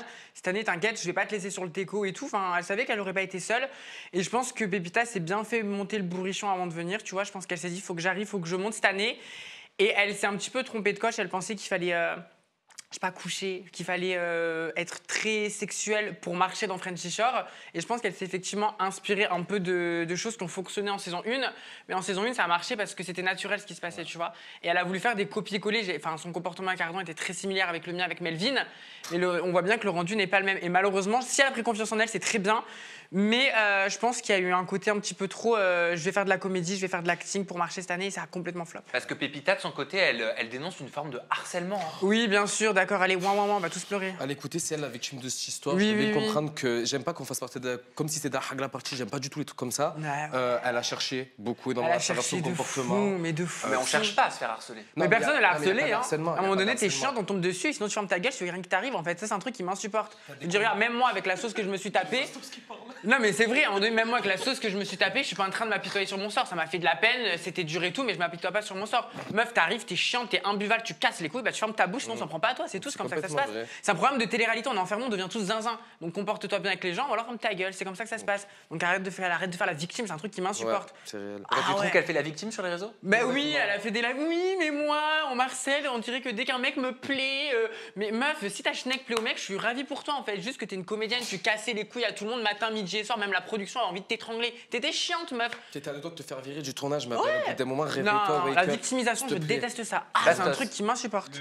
C'est juste pour lui venir en aide parce que si tu veux pas qu'on t'emmerde, tu fermes ta gueule, ça risque d'être mal pris. Non, mais c'est vrai. Mais ce qu'elle veut dire, c'est si tu arrives dans un groupe et que tu commences à faire chier tout le monde, tu peux pas espérer qu'il n'y ait pas de réaction des gens que tu fais chier.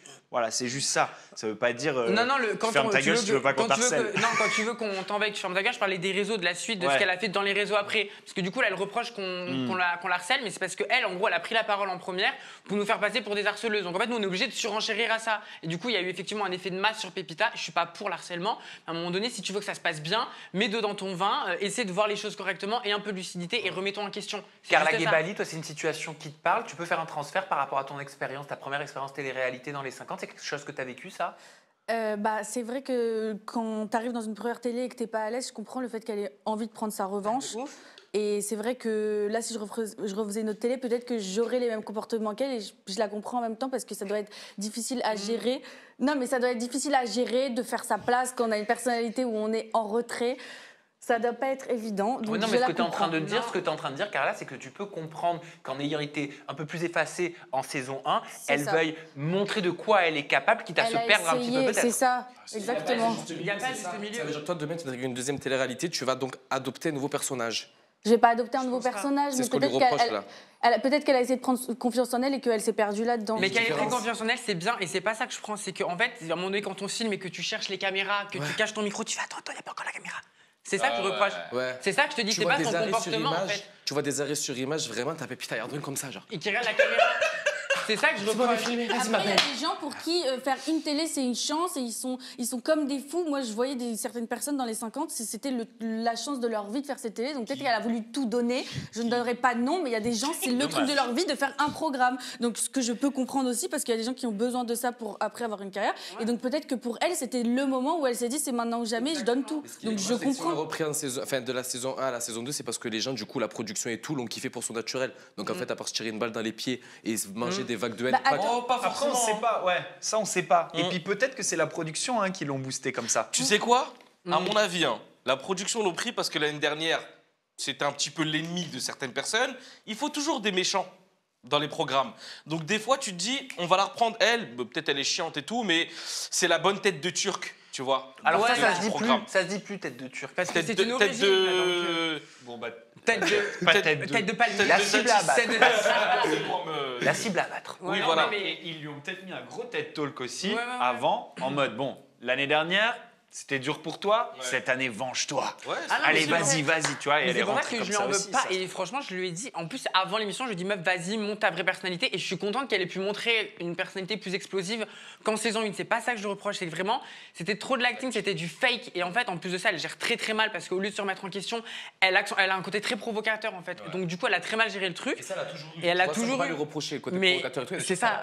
Le truc, c'est qu'en saison 1, elle était très discrète, tout le monde lui est tombé dessus. Elle a plus d'ampleur et tout le monde lui tombe dessus quand même en fait. Là, c'est ce qu'elle a dit. Et là où je peux la comprendre, c'est que quoi qu'elle fasse, effectivement, les gens lui tombent dessus. Mais ce qui est marrant, c'est qu'on voit la commande qu'elle a faite sur les réseaux sociaux avec les body strings à paillettes et tout. Je l'imagine en train de tout mettre dans son panier. J'aurais fait la même là-dessus. Quoi elle a refait sa garde-robe. Elle a refait sa garde-robe. Pour la saison 2 Ah oui. Mais elle a fait une vidéo en expliquant ça.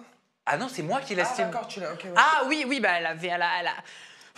franchement, je pense que j'ai pas envie de. Je pense qu'elle a surtout voulu la garde-robe à Julie, je pense, à mon avis, parce qu'elle a exactement le même style qu'elle, faut arrêter. Non, mais sur toutes les images, elle a un string talon, quoi. Carla, tu vas pouvoir t'adresser à Auriel et à Enzo et leur poser ta première question qui tue. D'accord. Alors, Auriel, on a pu voir dans l'épisode qui est sorti hier que tu t'es rapproché d'un charmant jeune homme nommé Patrick. Alors là, c'est parti. À peine votre rapprochement fait qu'il est déjà sur d'autres fronts, il galoche à la chaîne Iris, Pépita et ensuite toi. Donc, ma question qui tue est la suivante. Auriel, pourquoi ça te pique dans ton ego de ne pas avoir été le choix numéro 1 de Patrick? Parce qu'à un moment donné, s'il fallait que je sois rémunérée pour faire de l'acting, il fallait me le dire, quoi, qu'on me paye plus cher, quoi. Non, parce qu'à un moment donné, Patrick est un acteur, c'est un comédien. Je veux dire, à un moment donné, lui, c'est le mari de Demi Moore, les deux, quoi. Ils vont bien ensemble. Ils sont insupportables. Les deux, c'était de l'acting, action-réaction. Patrick, alors moi, j'ai une grosse haine envers lui parce que j'ai appris il y a quelques jours qu'avant de venir dans l'émission, ils étaient tous à l'hôtel, les intervenants, etc. Ils étaient tous à l'hôtel. Et un des intervenants m'a dit qu'avant de venir, il a dit, mon réel, c'est pas mon style. Zerma, les meufs comme elle et tout, pas trop, mais je suis prêt à tout pour les caméras. Comme c'est une meuf qui marche bien dans l'émission, bah, je vais me rapprocher d'elle exprès pour ça. Et donc maintenant, c'est normal que je le déteste, tu vois ce que je veux dire? Mais pourquoi? Parce que t'es une meuf trans, c'est ça que tu voulais dire? Je sais pas si c'est parce que je suis une meuf trans, mais bon, tu connais, ils disent que les meufs trop refaites, c'est pas ma cam. Je sais pas. Franchement, je m'en fous, j'ai pas le temps de rentrer là-dedans. Je sais qu'il a des propos touchy, tu vois. Genre, il y a déjà eu des trucs qu'il a dit un peu bancal, genre un pote à moi, un peu androgyne, et il a rien en mode il, elle, t'es quoi, ça, on sait même plus c'est quoi ces trucs. Patrick a eu des propos très touchy et je prendrai jamais son dos parce que pour moi, ce mec, c'est une grosse merde, profondément. Il est très problématique, mais ça s'est passé en dehors de l'émission. Dans l'émission, il a fait le lover à fond avec moi. pour avoir une porte d'entrée. En gros, ma chatte, c'est un ticket d'or. Tu vois, Willy Wonka, la chocolaterie, bah, moi, c'est ma chatte, le ticket d'or pour entrer. Mais arrête! Mais quoi?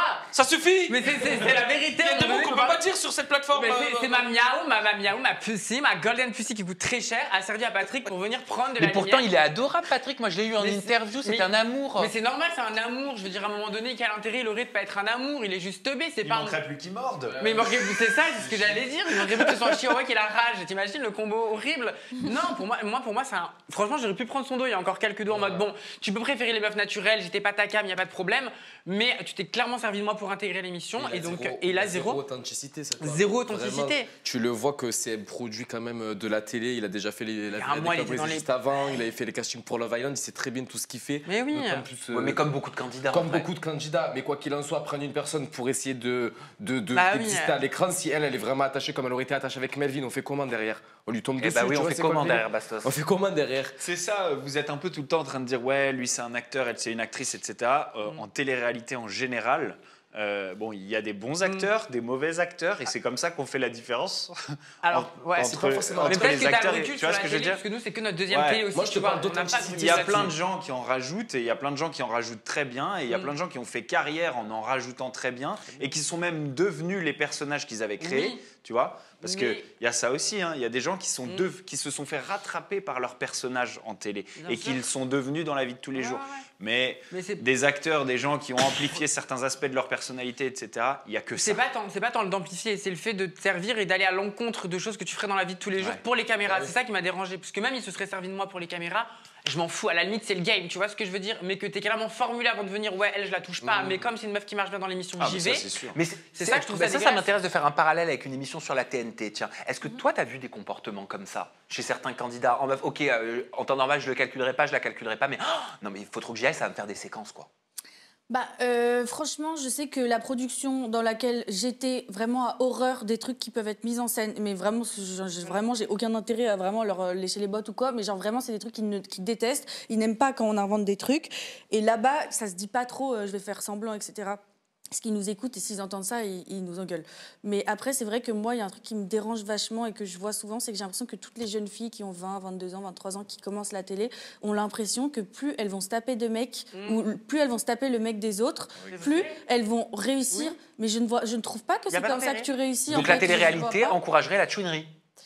Non, parce que j'ai l'impression que c'est dans leur tête. J'ai l'impression que ces filles-là dont je parle, il se passe un truc dans leur tête. Elles croient que c'est comme ça qu'elles vont faire le buzz, mais il y a plein d'autres manières de faire le buzz en étant toi-même. Là, on parle d'un truc qui est très vrai et qui est très dangereux parce que les jeunes qui regardent ça en télé reproduisent la même chose dans les collèges et les lycées. C'est exactement la même chose. Ah, bien sûr. Dans les collèges et les lycées, c'est la honte de coucher avec tout le monde. Ils regardent TikTok. Dans les collèges et les lycées, ils reproduisent ce qu'ils voient à la maison, ce qu'ils voient à la télé. Et ils se disent, parfois, je suis désolé, si, certains. Écoute, j'ai été à l'école et j'ai entendu des histoires, donc je peux l'affirmer à 100%. Il y a des personnes qui se disent, je vais être comme telle personne de télé-réalité parce qu'elle est populaire et je vais être aussi populaire qu'elle et je vais faire la même chose au collège. Il n'y a plus que des ménagères de 45 ans qui regardent la télé, ça n'existe plus, les jeunes. Carla. Ce qui se passe en France, que dans des collèges, si une fille, par exemple, les mecs qui font tourner des vidéos d'elle, après elles se font frapper, c'est de la honte, c'est pas du tout glorifié d'avoir plusieurs relations sexuelles. Tu peux pas remettre en question ce que j'ai dit. Part. J'ai des exemples concrets. Je suis allé dans des collèges pour parler du harcèlement, je suis allé dans des écoles élémentaires, je suis allé dans des lycées, et il y a certaines personnes qui me disent qu'il y a des filles qui se sont confiées à la psychologue des collèges et des lycées en disant... Pour me faire accepter des autres, j'ai dû faire comme telle personne parce que j'ai remarqué que mes copines adoraient cette personne en télé-réalité et que j'allais faire comme elle pour lui ressembler. Bah, espérons qu'elles ne font pas comme Auriel. Hein. Parce qu'Auriel, sa tradition, c'est de faire Auriel, sa tradition, c'est de faire des choupes de bienvenue. Et de l'harmonica avec son nénuphar. Mais c'est faux. Mais non. Et de l'harmonica avec son nénuphar. De l'harmonica, je ne tue pas. Tu m'apprendras même si j'ai pas de nénuphar. J'ai un contact si t'en veux. Hein. Tu me dis si jamais. De me faire de l'harmonica. Avec plaisir. Zatis, c'est à toi. Je te confie nos amis. Oui. Alors, ma question qui tue. Bon, on a pu voir depuis le début de la diffusion, il y a beaucoup de duos qui débriefent ensemble les émissions. Dans le premier épisode, vous savez de qui je vais parler. Dans le premier épisode, on a Julie et Ardouin qui ont fait un débrief d'une première émission et ils n'ont pas eu le succès qu'ils attendaient sûrement. On a vu des commentaires des internautes. Julie Burke, une vraie seumlarde, et Ardouin, le downfall arrive. Julie, c'est une vraie pick-me et Ardouin la suit comme un toutou. Oui. Julie et Ardouin, gerbé vraiment. C'est pas gentil. Non, pour le Et coup, oui. du coup, ma question qui tue est la suivante. Ouriel, Enzo. Julie, pour vous, est-ce qu'elle est encore une shore ou est-ce qu'elle est sortie du groupe? Non, elle est encore ce serait chaud de dire qu'elle est pas short, pas du tout. Quoi. Elle est carrément short. Même un Nico, un Théo, des gens qu'on voit pas forcément très souvent en saison 2. Un Melvin qui, par exemple, n'a pas fait la saison 2, restera toujours short en réalité. Les dissociés de l'émission en eux-mêmes, ce serait chaud à dire. Mais par contre, je pense qu'elle s'est un petit peu désolidarisée, si je peux me permettre de dire ça comme ça. Enfin, ça dépend. Demain, tu poses cette question à Pépita, elle va te dire non, Julie, elle s'est pas désolidarisée, on l'aime trop, naniana. Nous, on te dirait qu'aujourd'hui, Julie, elle sait très bien à quoi s'attendre chacun l'un de l'autre. On est collègues de travail. Avant, on avait vraiment des affinités de fou. Elle sait très bien dans quel milieu on est, on sait très bien dans quel milieu on est, on n'attend plus rien l'un de l'autre. Maintenant, elle est toujours short, quoi. Elle est toujours short, mais le temps fait qu'on voit aussi comment ce milieu marche réellement. Exactement. Que les gens, c'est soit de l'intérêt, soit de l'hypocrisie. Et je pense qu'on sait tous qu'il n'y a pas vraiment d'amitié sincère. Bon, à part Enzo, ça n'a jamais bougé. Sinon, il y a toujours eu des problèmes avec tout le monde, tu vois ce que je veux dire. Donc je pense qu'elle s'est désolidarisée en mode je les vois quand il y a du taf, je fais le job, mais après, à côté de ça, on sait qu'il n'y a pas d'amitié sincère. Donc on ne peut pas lui en vouloir du tout. Par contre, Ardouin, dans les règles, est un gros toutou de Julie. Ça, faut le dire. Oui, c'est Pourquoi vrai. un gros toutou? Parce que, je veux dire, à un moment donné, c'est une girouette, il est en sang sur les fesses de Julie, donc je sais pas, il a voulu prouver quoi. Moi, je lui ai dit, je l'ai appelé pour lui dire, t'es insupportable, t'es une vraie tête de trou du cul dans ce réact. Il était insupportable. Et je lui ai dit, parce que franchement, Il y Ardouin. aura des bips dans cette émission. Ouais, bah, un trou de. Non, mais c'est pas un mauvais garçon, mais le problème qu'il y a, c'est quand il y a une meuf qui l'aime bien, il pense trop avec son Enfin, je te jure, hein, il est pas mauvais, Ardouin, c'est un gentil mec en vrai de vrai. Non, mais c'est Girouette, Mais tu là, vois la personne avec qui il est, si la jeune féminine à côté de lui, c'est vraiment un BDG. Un BDG. C'est quoi un BDG? Bandeur de gadji. Ah, ok. D'accord, moi je connaissais pas? Ah non. Ouais, non. Un bandeur de gadji, non. C'est quoi ces termes? Bah ouais, non, je connaissais pas. du tout. Je connaissais Ouais. pas. Bref, mon cher Enzo, c'est à toi aussi. Une question qui tue. C'est vrai, j'ai une petite question qui suit pour toi, mon bébé. Comme je viens de le préciser juste avant, tu as quand même remarqué que Melvin ne fait pas partie de la saison 2 de Frenchy Shore. Et du coup, notre cher compatriote est parti dans une nouvelle télé-réalité sur l'application OO, en live toute la journée. Je te laisse regarder un petit extrait sympathique. Ah, un extrait. Embrasse Melvin. C'est galoche, on n'est pas timide. C'est toi là. C'est déjà bien. Alors, bon, là, on voit pas grand-chose, mais nous, on a pu voir plusieurs trucs sur TikTok et je vais te la tester. Qu'est-ce que ça te fait après, parce que je l'ai vécu avec toi, 7 mois où tu as mis du temps à te remettre de ta relation avec Melvin, de voir que Melvin se rapproche de Cindy Lopez, et je dirais même, parce que j'ai vu certaines images et certains trucs, qui seraient même allés jusqu'à copuler avec notre chère Cindy Lopez internationale. Alors moi, Cindy, je l'adore, elle me fait mourir de rire. Je pense que Melvin est très intelligent et que tout le monde sait très bien ce qu'ils font. Ah non, moi j'ai pas compris, ils font quoi? Bah, je pense que, je veux dire, Cindy, c'était un peu la tête de l'émission. Je me doute que si Melvin a pris un peu d'intérêt pour elle, c'est aussi parce qu'elle fonctionne bien. Je pense qu'ils savent que... C'est un BDH? Melvin, ouais, je pense qu'il a un côté un petit peu... d'homme, hein. Pardon. Alors ça, je sais pas. Mais BDG, je pense... Enfin, peu importe la manière dont ils se sont rapprochés, je m'en carre l'arrière-train, pour rester poli. Non, je m'en fous. Melvin, je suis passée à autre chose, mais depuis très longtemps, pour moi, c'est lunaire qu'on puisse encore me parler de Melvin. Je veux dire, s'il couche avec elle, c'est super. S'il couche pas avec elle, c'est génial. Je veux dire, à un moment donné, je m'occupe de ma vie sexuelle qui est déjà bien platonique. Donc, franchement, celle de mon ex-fleur, c'est vraiment le dernier de mes soucis. Donc, non, j'en ai rien à faire. Je joue avec Bébert et ça m'ira très bien. Donc, tu es loin de moi. Eh ben, merci pour ces questions qui De tuent. rien. On va tout de suite enchaîner avec le premier pop-up de cette émission. Et on va s'arrêter sur une story de Jessica Tiveneng Garcia, qui s'est confiée ne plus être idolâtrée comme à l'époque des Marseillais. Et nous, on va se poser une question à laquelle vous allez pouvoir répondre aussi dans le chat et dans les commentaires. Les candidats télé-réalité sont-ils toujours des stars? Dans un premier temps, découvrons cette story de Jessica. Je me rappelle quand on était jeunes, après on était plus jeunes. On était des idoles. Non mais c'est vrai, les gens vont dire mais pour qui elle se prend? Mais je vous jure, il y a eu un moment là où en fait il n'y avait pas de gens connus. Il y avait soit les gens de télé-réalité, soit les footballeurs, soit les chanteurs, soit les acteurs. Et puis basta en fait, parce que tout le monde regardait que la télé. Maintenant il y a tellement plus de monde que tout le monde s'est un petit peu, on va dire, dispatché et que on est moins... Tu es moins idolâtré, c'est vrai, je vous jure, je vais pas me la raconter parce que je m'en fous, j'ai aucun intérêt de dire on avait trop de gens qui... Mais c'est vrai qu'à un moment donné, on s'était dit waouh, on est des restas. Et en fait, même nous, on comprenait pas forcément ce qui nous arrivait.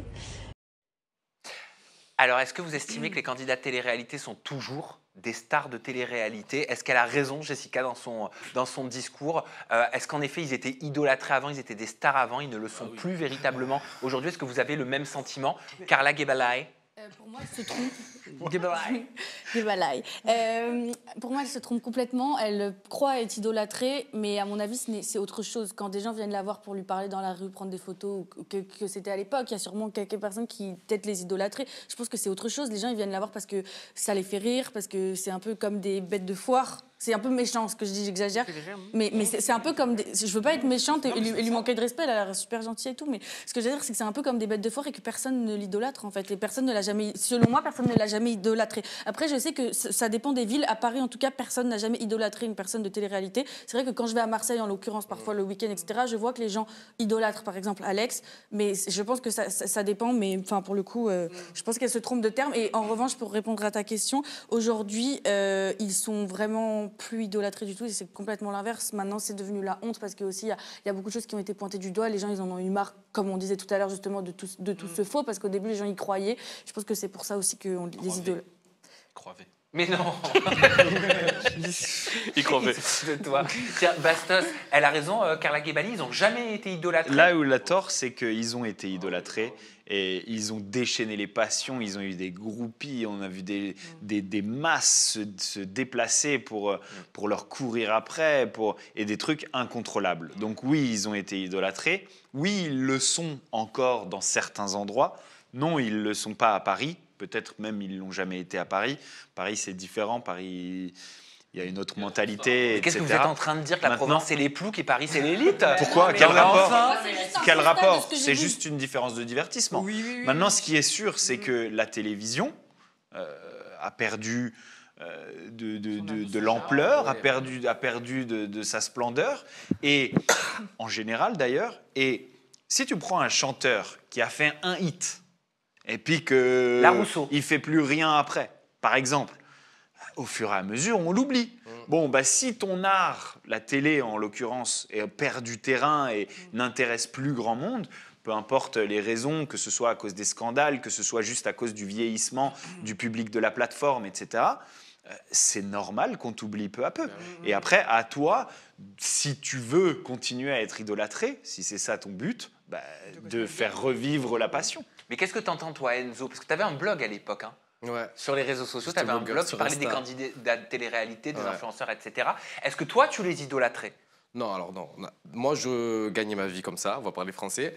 Mais par contre, là où du coup je te rejoins, vu que j'étais blogueur, il y avait quand même une dynamique particulière avec la télé-réalité avant. Ça marchait vraiment de fou. Que ce soit au niveau, quand ils faisaient des meet-up, on peut pas dire qu'ils n'étaient pas idolâtrés. Il y avait un monde de fou, c'était abusé. Moi, je voyais les extraits que je mettais sur les réseaux, parce que je relayais certains trucs, ça dépassait toujours des 3, 4, 5 millions sur Insta et tout. C'était vraiment, il y avait une dynamique de fou, une tourmente des tournages aussi qui était hallucinante. Est-ce que ça s'est essoufflé avec le temps, par les scandales, par les polémiques, par les programmes qui se répètent et où il n'y a pas forcément tant d'innovation que ça, bref, plein de trucs. Mais là aussi où on peut la rejoindre, c'est qu'il y a quand même cette mécanique d'actualité. Jessica, elle fait plus de télé aussi, en l'occurrence. Donc derrière, tout l'engouement qu'elle pouvait avoir à travers ses apparitions dans les Marseillais et tout, elle avait une forte personnalité où les gens l'aimaient beaucoup. Aujourd'hui, en restant chez elle avec ses enfants, chose qui s'entend, mais elle n'a peut-être pas forcément aussi le même engouement avec tous les jeunes qui viennent se brancher à la télé, qui aiment bien des Alex, des Carla.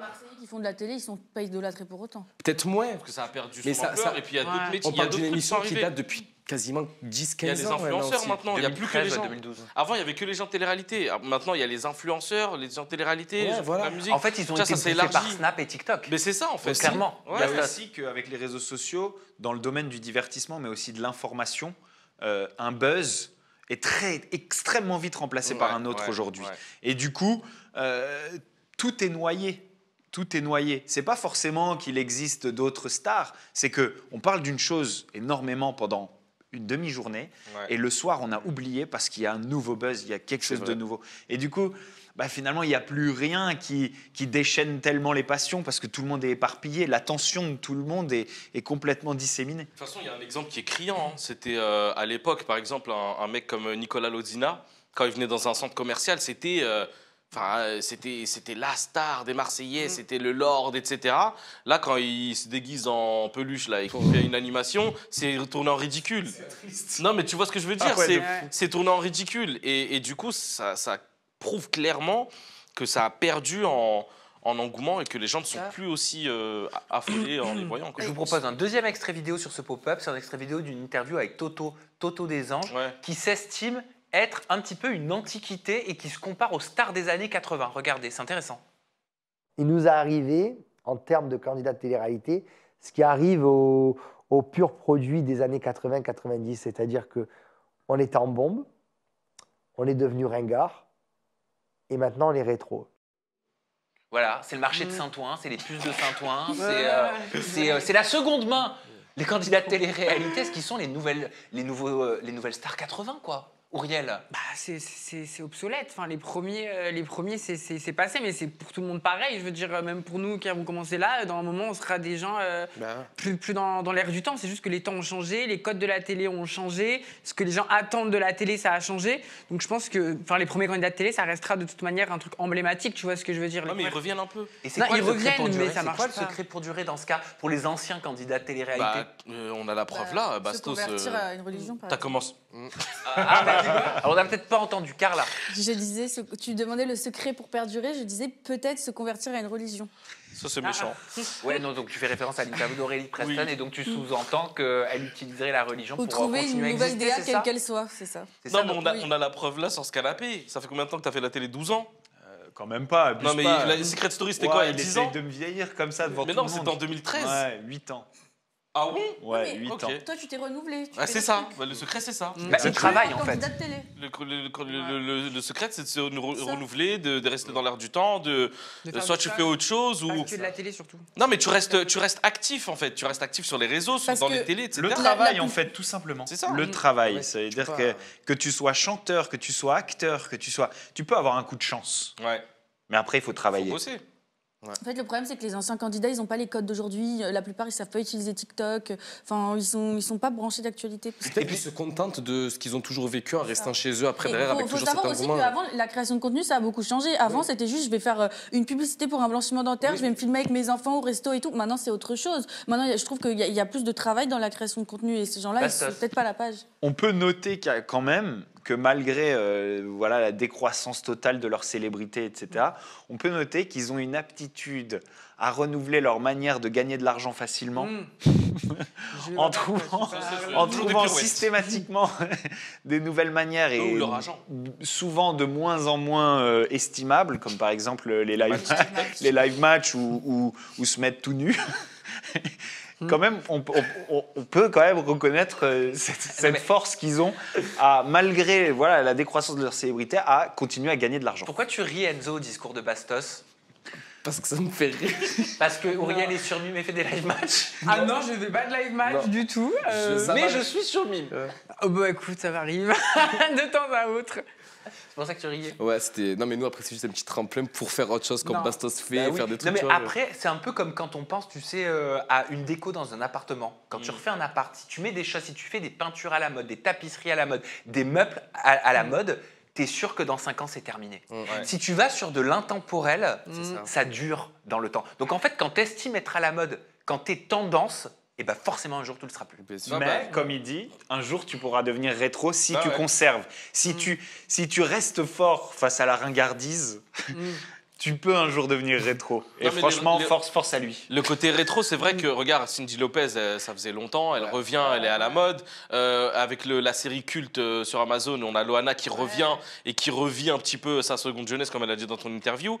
Il y a comme ça des personnes qui sont peut-être un peu anciennes dans la télé-réalité, qui reviennent avec des nouveaux concepts ou qui sont ressortis du placard parce que c'était une personne emblématique, etc. Donc oui, le côté rétro, moi je suis d'accord avec lui. Eh ben mon petit Zatis, tu vas garder la parole parce qu'on va tout de suite passer au up and down et c'est toi qui vas démarrer.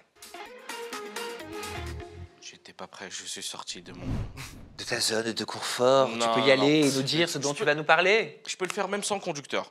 Alors, mon up cette semaine, parce que j'ai choisi un up, c'est pour Stéphanie Durand qui, lors d'une vidéo, une story, avouait qu'elle allait chez le psychologue. Et c'est quelque chose qu'on voit un peu sur les réseaux, des personnes qui assument aller voir un professionnel de santé, notamment des psychologues. Elle en a fait une vidéo, on regarde et on en parle juste après. Aller voir un psy, ça fait très longtemps que je voulais, je pense que ça fait très longtemps que j'en ai besoin aussi, avec une problématique de manque de confiance. Voilà, c'est hyper personnel, mais le but de la story, c'est pas vous raconter tout ce que j'ai dit chez le psy, mais en gros de pas avoir honte, c'est pas du tout une honte, de soit se faire aider, de te parler, ça fait du bien. Moi en tout cas ça m'a fait vraiment du bien, même si moi j'ai aucun problème avec ça, et j'ai aucun problème, j'en fouille pas mes sentiments ou quoi que ce soit, moi j'en parle, j'en suis avec Théo, même sur les réseaux. J'ai pas de mal à dire que vraiment j'ai vraiment un manque de confiance en moi. Pour elle aussi, c'est aussi un manque d'estime de soi-même. Très souvent, j'ai l'impression de pas mériter ce que j'ai. Voilà, aussi un peu aussi avec le regard des gens. C'est vrai que j'aime pas qu'on pense du mal de moi, surtout quand c'est infondé, que c'est des mensonges. Vraiment, ça me fait mal au ventre, alors que Théo, par exemple, il s'en fout. C'est vraiment quelque chose que j'ai envie d'améliorer et comme je le disais, encore plus depuis que je suis maman. Ok. Pourquoi ça te plaît cette vidéo? Bah parce qu'elle vulgarise un petit peu le fait de voir des psychologues, alors que chez certains, c'est une honte de montrer, soi-disant, ses faiblesses, de dire que bah, j'assume ne pas avoir confiance en moi, alors que sur les réseaux, on essaie de montrer tout le contraire. En tant qu'influenceur, on essaie de montrer que bah, tout va bien dans sa vie, etc. Et j'aime bien ce côté qu'on vulgarise, justement, le fait d'aller chez un psychologue. Les gens ne savent pas, mais c'est depuis 2022 en partie remboursé par la Sécurité sociale. La première séance, elle est remboursée à hauteur de 40 € et la deuxième et celle d'après de 30 €. Et puis tu peux te faire prescrire aussi par ton Exactement. généraliste des séances. Exactement, bah, c'est justement sous prescription médicale que c'est remboursé en partie. Une séance, ça coûte en moyenne entre 50 et 100 €, ça dépend d'où, la ville, etc., le professionnel de santé. Et j'aime bien ce côté, voilà, j'assume aller voir un professionnel. C'est pour ma santé, c'est pour mon bien. N'hésitez pas à y aller. C'est tabou parfois chez certains. Et j'aime bien ce côté. T'as déjà vu un psy? Moi, non. Mais j'ai déjà fait des exercices de psychanalyse, de confiance en soi, de introspection, etc. Je suis vachement là-dessus. Je lis des livres oui, je lis des livres, ça peut m'arriver. Sur comment dire, ah, j'ai oublié le terme. Attendez, exclu. Il lit des livres. Oui, ouais, exclu du livre. Non, mais sur ah, j'ai oublié le terme. Allez donc, tu les as bien. Ouais, grave. Le développement personnel. Exactement, sur le développement personnel. Et j'en ai fait, quand j'étais arbitre de basket, on apprenait vraiment à s'apprendre soi-même pour essayer de comprendre l'être humain, comment il était, etc. Enzo, Uriel, vous avez déjà vu des psys? Ah oui. Moi, j'en ai vu enfin, je continue si vous êtes à l'aise d'en parler, bien sûr. Ah oui, oui, moi, je continue à en voir pour traiter mon hypocondrie, parce qu'elle est surdimensionnée, mais c'est quelque chose qu'il faut que je traite. Mais même quand ça va pas par rapport à certaines épreuves de ma vie, que ce soit mes relations et tout, moi, j'ai aucun souci à aller voir une psy. Je trouve ça cool, super même que Stéphanie puisse en parler, parce que quoi qu'il en soit, on a encore une audience aujourd'hui qui, à mon avis, est remarquable. Et le fait qu'elle puisse influencer certaines personnes qui peuvent se sentir mal, c'est bien de détourner le truc, de dire, en fait, ça a été beaucoup un tabou de dire, en gros, si on va voir un psy, c'est qu'on est fou, en fait, alors qu'absolument pas. Exact. Et c'est bien qu'elle parle de ça, quoi. Uriel, toi, t'as déjà vu un psy? Tu vois un psy? Alors, la seule fois... Pour vos tournages, déjà, normalement. Vous êtes censé voir un psy pour vos tournages. Oui, mais c'est des faux psy. Ouais, voilà, c'est pour ça qu'ils en parlent pas. Non, mais c'est du téléphone. Ça va? Ok, allez. Je sais pas, ouais. Moi, je te parle un psy à titre perso. Ouais, non. La seule fois que j'en ai vu un, c'était pour ma transition. C'est obligatoire pour avoir des ordonnances et tout, mais c'était obligatoire. Sinon, je pense que j'aurais besoin de voir un psy, mais je suis pas pour l'instant. Uriel, façade, personne me connaît. T'as pas envie de te confier, quoi. Mais non, ça impossible. Non, mais ce que tu dis, c'est important et c'est intéressant parce qu'on peut avoir ce sentiment, après je vous donnerai peut-être mon exemple, mais de se dire, mais en fait, j'aurais beau parler, mais est-ce que la personne pourra se mettre à ma place et comprendre? Comment quelqu'un qui ne vit pas ce que tu vis peut comprendre et t'aider? Et ça, je crois qu'on est beaucoup à le penser. Toi, t'as déjà vu un psy, Carla Ghebali? Moi, j'ai fait plusieurs fois des premières séances qui n'ont jamais continué parce que je vais une fois, deux fois et après, j'y vais plus parce que franchement, moi, je pense que je devrais en voir. Moi, pour moi, avoir un psy, c'est un luxe et je comprends même pas que ça puisse être une honte pour certaines personnes d'aller voir un psy, dans le sens où c'est une chance et tout le monde devrait voir un psy. Mais par contre, c'est vrai que quand on est dans ce milieu-là et dans ce métier-là, moi, je vous avoue un truc, c'est que quand j'étais sortie des 50, j'allais voir un psy, mais après, j'ai pas continué parce qu'elle était pas bien, mais je voulais voir un psy, je vais y retourner. Pourquoi il était pas bien? Elle était pas bien parce que en fait elle m'a un peu vraiment tous les psys ne sont pas comme ça. Mais elle a commencé à me dire non mais en fait je vous explique, vous êtes superficiel, vos parents sont superficiels, votre métier est superficiel. Elle m'a dit demandez-vous si vous faites pas ce métier pour plaire à je sais pas qui, elle t'a je sais jugé. pas quoi. Elle m'a trop senti jugé. Elle m'a dit des trucs vraiment infâmes. Tout dépend le praticien sur lequel on tombe aussi. Mais je ne veux pas décourager les gens qui regardent aller voir des psys parce que c'est très bien. Et toi Bastos, t'as déjà vu un psy? Moi j'ai vu tous les psys des tournages. Avec qui on a eu des longues discussions. Mais à titre perso, pour régler une problématique perso. J'ai jamais vu de psy et j'ai vraiment pas l'impression d'en avoir besoin. Et j'estime ne pas avoir besoin de psy. Et j'ai peu d'estime pour le travail qu'ils font. Ah merde, pourquoi? Je suis pas convaincu. Non, je suis juste pas convaincu de leur utilité. Ça prend des années en fait. Je suis pas convaincu de leur utilité. Faudrait que tu rencontres un pour qui te parle et qui. Moi, en ce moment, je me posais la question, tu vois. Enfin, j'ai pas envie de dire ça avec cette coupe, mon Dieu. Mais... non, mais vraiment. J'ai un manque de confiance en moi. Non, mais j'ai envie d'aller en voir un pour. Je pense que j'ai un problème dissociatif. Je m'explique. comment vous dire, comment vous expliquer ça? Il faut que j'apprenne à ne plus prendre personnellement des choses il faut que j'arrive à dissocier le Samuel de ma vie de tous les jours, celui qui dort, celui qui est avec son copain, celui qui parle à sa mère, celui qui vit chez lui, qui regarde des documentaires animaliers, qui va faire du shopping, qui fait pas ce métier-là, du Samzira avec l'image que les gens en ont. Voilà. Ça, c'est compliqué à faire. Hein. Tout le monde passe par là. Hein. Quand tu es artiste ou personnel public, c'est un vrai travail à faire. J'en souffre beaucoup. Et donc, je pense qu'il faut que j'aille parler à quelqu'un pour régler ce problème dissociatif. Et j'ai eu le cas il n'y a pas longtemps. J'étais en train de m'endormir et il y a quelqu'un qui essaie de m'appeler au moment où je m'endors. Donc, je savais que c'était par rapport à une interview pour m'en foutre plein la gueule parce que je prends toujours tout. Voilà, mais ça, il n'y a pas de souci. Je me victimise pas du tout. Ça fait partie du métier. Et ben, j'ai réussi à m'endormir. J'ai fait l'exercice. Je me suis dit non. Ce n'est pas à toi que cette personne s'adresse, c'est à l'image de celui que tu représentes par rapport à ton métier. Je ne suis pas mon métier, on n'est pas notre activité, je ne suis pas mon activité, je ne suis pas ce que je fais, je ne suis pas le Samzira gentil, je ne suis pas le Samzira méchant, je ne suis pas le Samzira bienveillant, je ne suis pas le Samzira malveillant. Personne nous connaît, personne me connaît. Voilà. Il y a l'image qu'on veut me donner et tu vois, j'ai du mal avec ça et j'ai besoin d'en parler. Bah vas-y. Voilà. C'est une très bonne chose. Moi, ça m'effraie en fait qu'à un moment donné, juste des gens qui déversent leur haine, que des gens déversent leur haine, arrivent à toucher une personne comme ça et à impacter ton mental et ton bien-être. Je trouve que c'est super grave. Mais par exemple, je rebondis sur ce que Bastos a dit. Il y en a beaucoup qui pensent comme lui, qui disent non, franchement, ça sert à rien parce que ils estiment, à tort ou à raison, je dis pas que ça sert à rien. Mais pour moi en tout cas. Oui, tu estimes que ça a peu d'utilité. Ouais. C'est quasiment pareil. Mais il y a des personnes qui estiment à tort ou à travers avoir les capacités de s'auto-soigner. Et je sais que moi, par exemple, quand je vais pas bien mentalement, je me connais assez, grâce à des travaux que j'ai faits dans l'estime de soi, la confiance en soi, etc. J'ai les capacités de m'apaiser seul, de prendre des moments pour moi, de m'aérer l'esprit. Et il y a des personnes, elles ont besoin d'aide. C'est comme ça. Donc il y a des personnes, par exemple, tout le monde a besoin de voir un psy, je suis d'accord, sauf qu'il y a des personnes qui arrivent à se traiter seules. Et moi, c'est mon cas. Je pense qu'il faut apprendre à s'aider soi-même, tu vois, plutôt que de constamment rechercher de l'aide. Je pense que les gens qui prennent des coachs sportifs, des coachs de vie, des coachs, des psys, des machins, des trucs, puis finalement, quoi, t'es un pantin, quoi. Ah bah non, mais coach sportif quand même, aussi. Le mieux, c'est d'apprendre à l'avoir toi-même, ta motivation, tu vois. Et bah tu sais quoi, Bastos, tu vas nous apprendre si tu nous as fait un up ou si tu nous as fait un down, parce que c'est à toi. Même transition. Alors... Avec son rire de chien. Waouh, la méchanceté du type. Ah bah voilà, c'est le psy qui te... Ah ouais. Ça y est, on a parlé de psy, t'as changé de coupe. C'est pas mieux. Là, c'est on dirait un Teletubbies.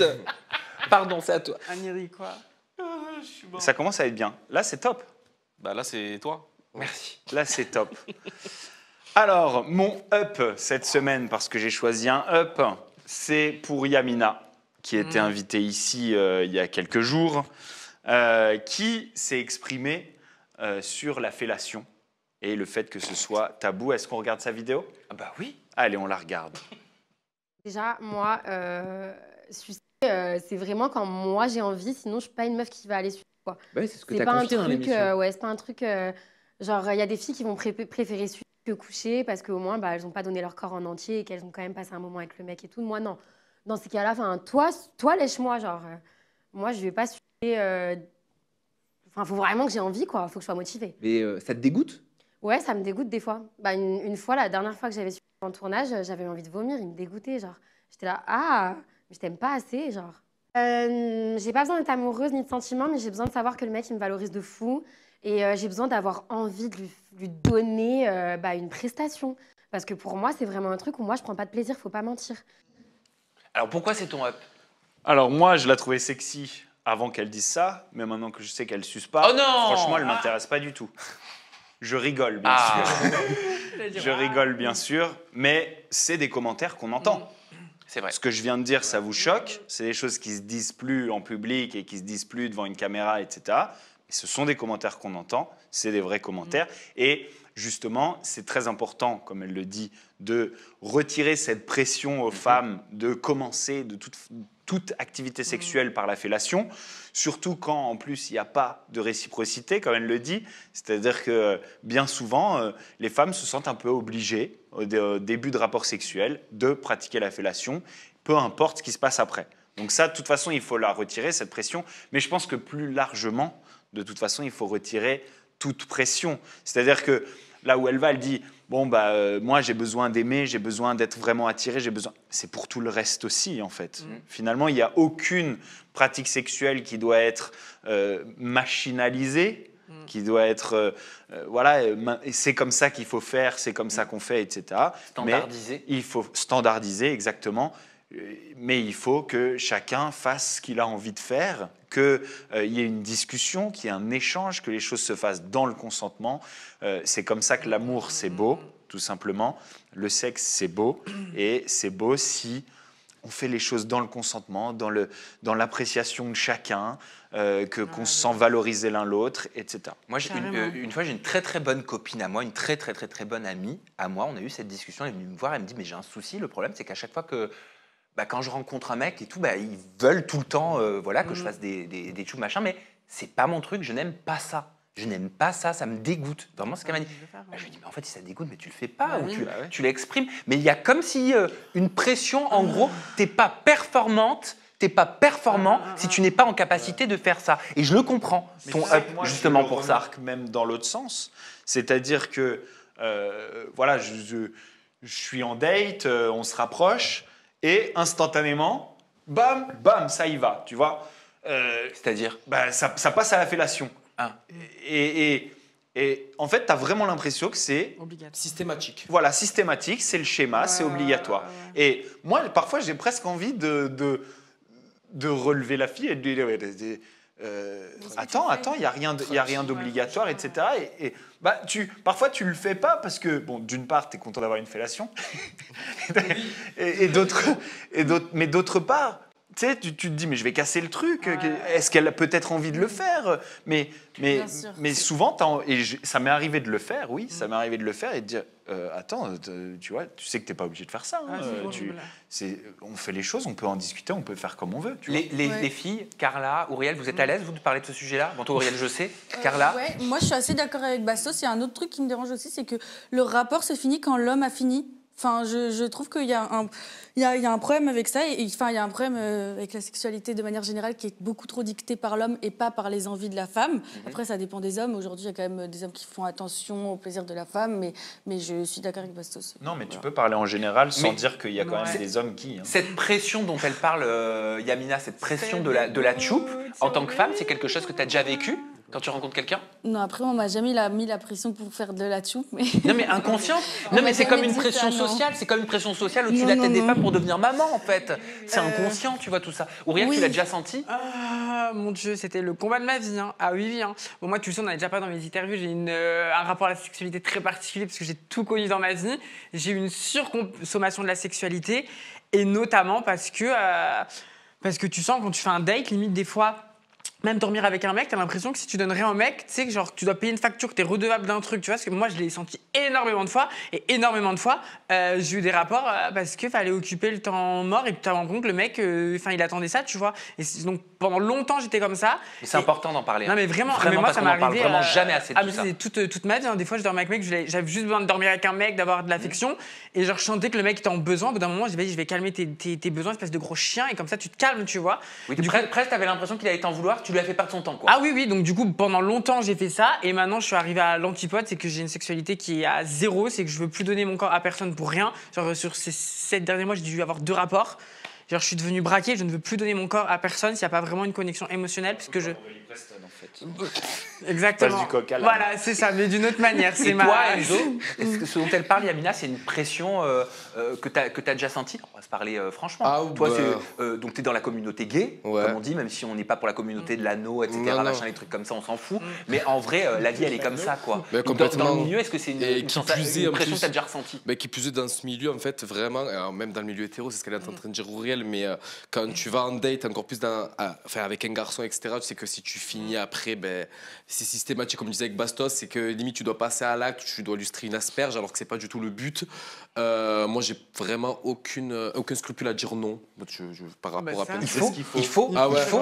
Moi, même si on ne vient pas me verbaliser le fait qu'il a envie, on n'est pas con, on a fait la pression, comme tu dis, on la ressent. Moi, c'est hors de question. Combien de fois j'ai dormi avec un mec qui avait envie et que c'est soit il allait se tâter la rondelle tout seul et il partait, soit je dormais seul, enfin, on dormait correctement. Donc, mais moi, je comprends ce qu'elle dit, où il y a Mina, où il y a vraiment ce schéma, tu sais, très standardisé, très systématique, où le rapport, c'est le terme préliminaire, obligatoirement, avant de passer à l'acte final, entre guillemets. On dirait que la fellation, c'est devenu glamour, Ouais, c'est un truc c'est ça. tendance, genre faut le faire, c'est Et ben vous voyez, moi j'ai vu pas mal de commentaires passer sur les réseaux sociaux en mode mais c'est une honte, un extrait comme ça, un discours comme ça, parler aussi facilement de tchouk, de machin. Et ben en fait, moi je trouve que c'est génial. Parce que si on n'en parle pas, qu'est-ce qui se passe? Voilà, moi je trouve que c'est super parce que ça nous conduit à avoir des sujets comme celui-ci, parce que potentiellement que tous on a vécu, peut-être, hein, je dis pas tout le monde, mais une situation similaire comme a décrit Ouriel, ou Enzo, ou Carla, ou Bastos. Et je crois qu'en fait, de cacher, de vouloir invisibiliser, c'est pire. Il faut détabouiser au travers de la parole. Alors et maintenant, merci tout le pour monde ça. lève son nez de son livre de développement personnel et écoute. Oui, je suis désolé. Vraiment, c'est un groupe de Et je vais padel. moi aussi vous partager un coup de cœur ou un coup de gueule. Et après, ce sera le tien, ton premier up and down, Carla Ghebali. Je vais vous parler de Manon Tanti qui a relayé des fake news sur les cours d'éducation intime à l'école. Je vous propose de regarder sa story. Ou contre? Pour, à partir de quel âge? Contre? Pourquoi? Me convaincre à dire pour, et je dis bien la seule chose dès le plus jeune âge, c'est par rapport malheureusement à l'inceste dans les familles, aux pédophiles. Dès le plus jeune âge que ce n'est pas normal si quelqu'un se permet de toucher au corps d'un enfant. Et je vous jure que j'ai déjà vu des TikTok, j'ai déjà vu des reportages, j'ai déjà vu plein de trucs. J'ai déjà vu des fois des extraits de cours d'éducation à la maternelle dans certaines écoles, certaines maternelles françaises. Si vous savez de quoi ils parlent. C'est-à-dire que même au collège, je serais contre pour mes enfants. En tout cas, en tant que maman, je dis pour des tout petits cours. On ne rentre pas dans les détails, on n'en fait pas des caisses. À partir éventuellement de la 4e, 3e. À la limite, voilà, protégez-vous, ça s'arrête là. Et encore, ou c'est peut-être moi qui suis arriérée. Au lycée, à la limite, ok. Mais avant 15 ans, non. Peut-être des enfants qui sont innocents, qui ne savent rien, qui ne veulent pas savoir. Peut-être des parents qui ne veulent pas que leurs enfants soient au courant de certaines choses. Alors c'est un down. Bien sûr, je pense que vous l'avez compris. Je vais vous dérouler un petit peu mes explications et on pourra tous réagir en plateau et vous pourrez réagir. Alors c'est un down parce qu'en fait Manon Tanti, elle relaie des fake news dans cette story parce qu'elle réagit à un reportage qui a été diffusé sur M6 au journal dans le 1945. Mais il est important quand même de préciser que ce qu'elle dit est faux. À aucun moment, il y a eu des cours d'éducation sexuelle qui a été donné à des enfants en maternelle sur comment faire telle ou telle pratique. On est en train de parler de sensibilisation chez les plus jeunes, on est en train de parler de la notion de consentement. Et je vais vous dire pourquoi pour moi c'est un down et pourquoi je pense que le sujet de l'éducation intime, et j'ai pas envie de dire sexuelle, elle est importante dès le plus jeune âge, tout simplement parce que si toutes les familles le faisaient, si tous les parents le faisaient, il n'y aurait pas d'abus. Il n'y aurait pas autant de personnes qui souffriraient de viol, qui se feraient abuser. Et je ne peux plus cet argument qui est de dire « oui, mais c'est aux familles à le faire, c'est pas à l'école à le faire ». Je ne peux plus de cet argument pour la simple et bonne raison que quand un abus arrive, que ce soit dans une famille ou avec un proche ou à l'école ou tout ce que tu veux, par définition, souvent, les proches ne sont pas au courant. Parce que s'ils étaient au courant, ça s'appellerait un crime en bande organisée, en fait. Ils cacheraient donc une vérité, ils cacheraient donc un véritable délit. Et s'il n'y a pas ces discussions-là dans les familles, et si l'école ne le fait pas, qui le fait ? Qui va éduquer les plus jeunes? Le porno? Les réseaux sociaux? TikTok? Voilà.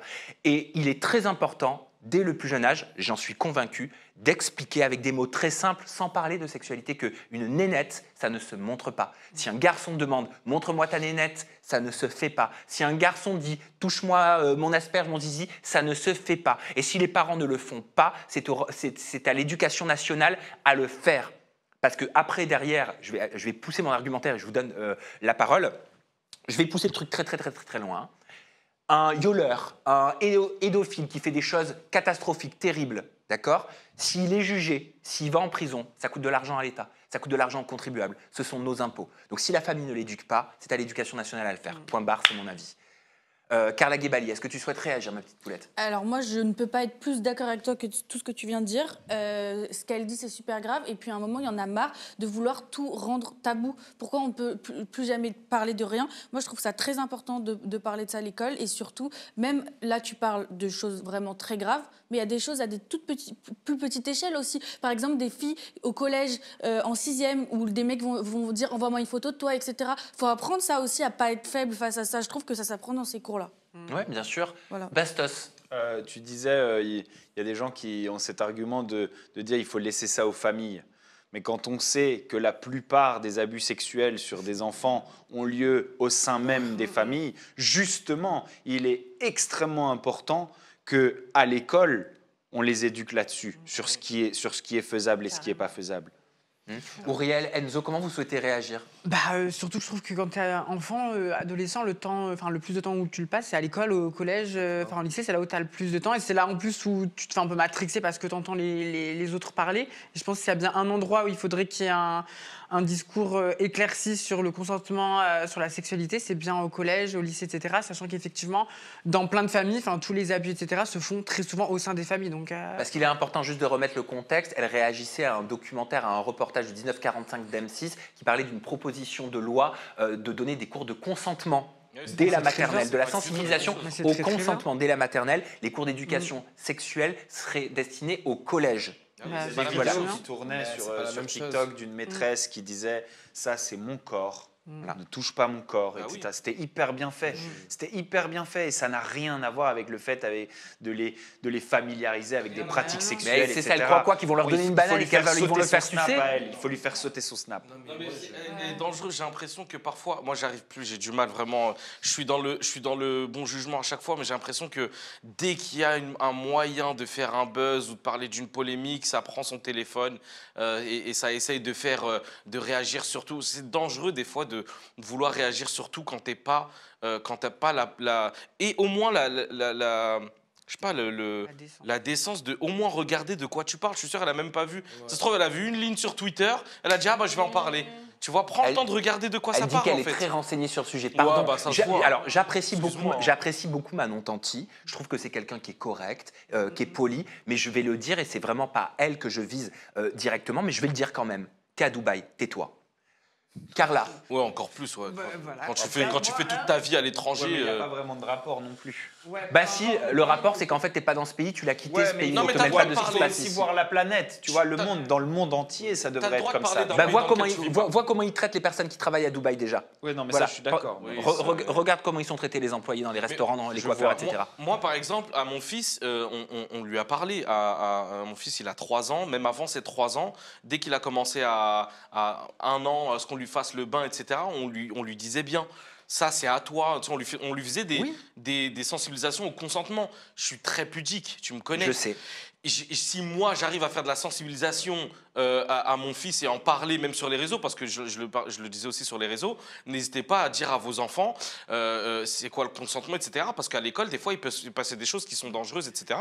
Ça n'a rien à voir avec la sexualité, Alors, il se trouve que là, on semble tous d'accord et on se rejoint sur ce sujet-là, mais pensons aux commentaires. Là, sous ce qu'on est en train de dire, il y a plein de gens, il faut penser à eux, qui vont dire mais c'est inacceptable ce que vous êtes en train de dire. Moi, je ne veux pas que des personnes que je ne connais pas se substituent à mon éducation et à ce que je vais dire à mes parents. Il faut leur parler aussi à ces gens-là. Alors ça, je vais leur dire de penser à d'autres familles où c'est pas bien fait et où il y a des victimes. C'est vrai. Et que c'est pas parce que toi tout va bien dans ton petit monde parfait que c'est la même chose pour les autres. Donc pense aux autres. Toi, tu peux faire ce travail de consentement avec ton enfant parce que les arguments de ceux-là, ils vont dire non, je préfère le faire moi-même. Très bien, il y a des parents qui sont pas à l'aise avec ça. Donc qui va le faire? Est-ce que tu vas recevoir tous les enfants des parents qui peuvent pas le faire eux-mêmes? Des parents qui abusent leurs enfants. En plus, donc en vrai, si c'est pas à l'école. Franchement, je vois pas.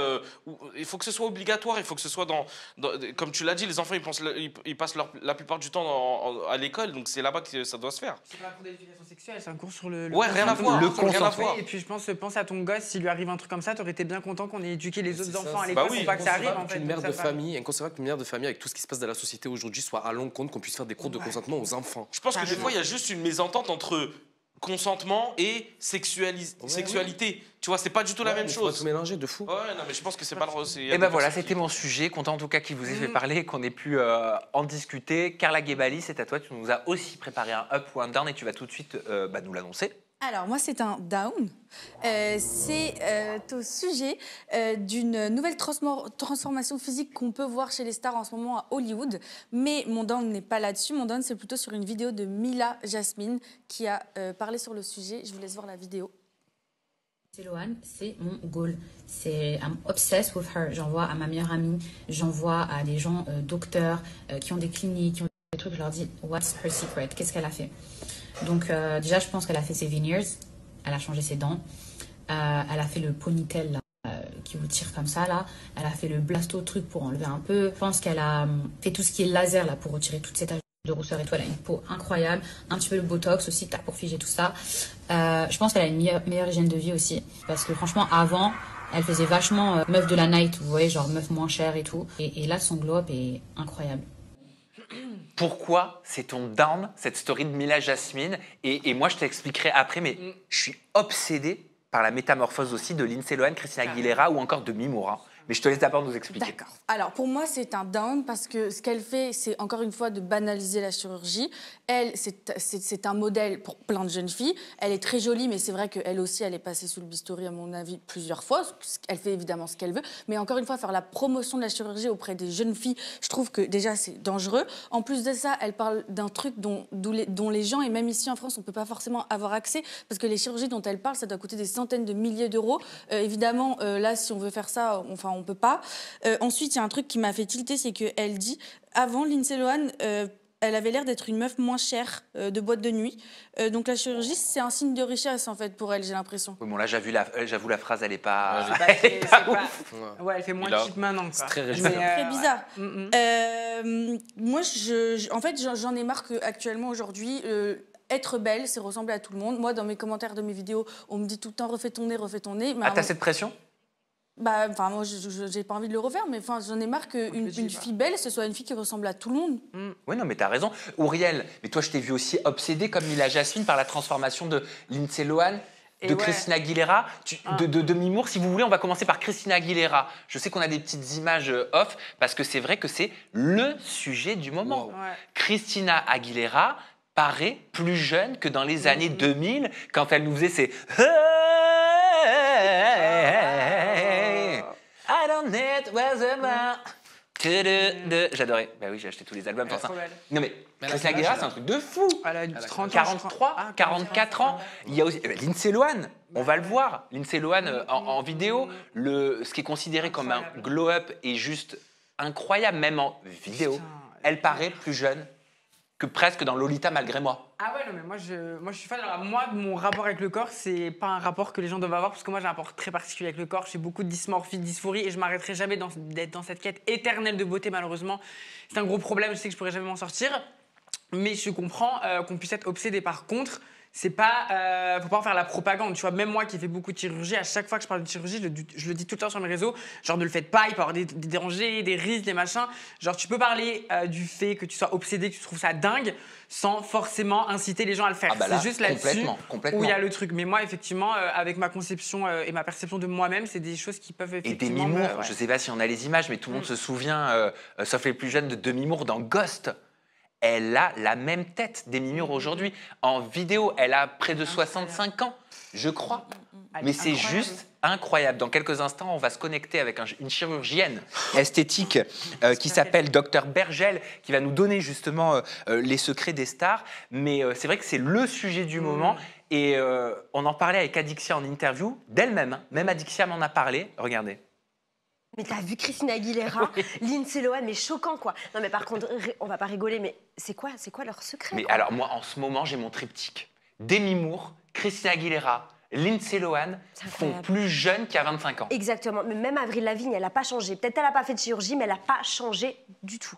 Et c'est vrai que c'est un peu choquant. Du coup, moi, j'ai pas peur de vieillir grâce à ça. Hein. Excuse-moi. Hein. Vous êtes obsédé, vous aussi, par ces évolutions physiques incroyables. Je sais pas si parce que je suis un homme ou quoi et qu'on parle moins de chirurgie. Mais oui, je sais, mais je veux dire, c'est plus féminin que masculin, les chirurgies esthétiques, j'ai l'impression, si je me trompe pas. Hein. Ah, je crois C'est pas. la norme dans la société qui devient moche si elle est vieille. Et c'est Les hommes, c'est du regard des hommes. Mais moi, je trouve ça hyper dangereux. Enfin, je sais pas. On va s'arrêter à quel âge, en fait, de faire de la chirurgie dans ce cas-là? On va refaire ça, et refaire ça, et refaire ça. Et à cet âge-là, mais venez, on parle des dangers, en fait, de ce truc-là. Parce que, on en en vrai, parle des dangers. Tirer la peau comme ça jusqu'à un moment donné, enfin, je sais pas, ça doit forcément avoir des répercussions, des effets secondaires atroces. Faut que tu demandes ça à Cher. Cher, presque 80 ans. Ouais, mais il y a des tonnes de maquillage derrière, il y a de l'argent de fou derrière utilisé en chirurgie, et ça ne s'arrête jamais, c'est un gouffre sans fond en fait. Crois-moi, si tu fais autant d'opérations en France, tu vas ressembler à rien, tu vas avoir le visage qui tombe, ça va être horrible. Surtout le corps humain est fait pour Moi, vieillir. Je pense que, pareil, les gens investissent leur argent dans ce qu'ils veulent. Je pense pas qu'il y ait tellement d'effets secondaires à la chirurgie esthétique, etc. Je suis juste triste de vivre dans une société où on confond beauté et jeunesse. Ah, carrément. Je trouve que, enfin moi j'ai vu plein de portraits dans ma vie de personnes âgées et il y a une putain de beauté dans les rides, dans l'expression qu'un visage a pris avec les années. Il y a l'expression de toute une vie, il y a l'expression aussi de l'éphémère, voilà, un jour on va mourir et la beauté de la vie, c'est dans son caractère éphémère. C'est parce qu'on vit qu'une fois qu'on en profite. Après, tu as la pression du métier. Et je trouve que les standards de beauté, parce que la beauté c'est subjectif et les standards de beauté évoluent au fil de l'histoire. Moi, j'aimerais bien un jour reconnaître une société. Et attention, hein, moi, je suis pas à donner des leçons ou quoi. J'en suis victime aussi. Hein. J'aimerais bien un jour reconnaître une société où les marques de l'âge seraient de nouveau vues comme une beauté. Mais après, juste pour apporter un petit peu de contexte concernant les chanteuses internationales et les actrices, c'est celles qui souffrent le plus du jugement et elles sont souvent mises de côté, elles n'ont plus de rôle. C'est pour ça qu'elles ont fait des pétitions, il y a eu des gros soulèvements, notamment aux États-Unis, où les hommes n'ont pas le même traitement. Elles sont écartées, elles sont mises de côté. C'est pareil, hein. Quand on est à la télé en France, les présentatrices, elles sont mises de côté après 45 ans. Vous avez vu les Alors qu'un homme, c'est considéré comme du bon vin. Regarde, Georges Clooney, quand il vieillit, il est classe, il est beau gosse, etc. Et les actrices, on va mettre quelqu'un de plus jeune parce que voilà, c'est plus joli à voir. Et même un autre truc aussi, dans les films, on voit souvent des couples où le mec est beaucoup plus âgé que la fille, alors qu'en fait, ils sont censés avoir le même âge dans le film. Et dans la réalité, il a 15 ans de plus. Et on va tout de suite accueillir Docteur Bergel. Docteur Bergel, qui est chirurgienne, plasticienne, basée sur Marseille. Bonjour Docteur Bergel, vous m'entendez bien? Bonjour. Oui, je vous entends, ça y est.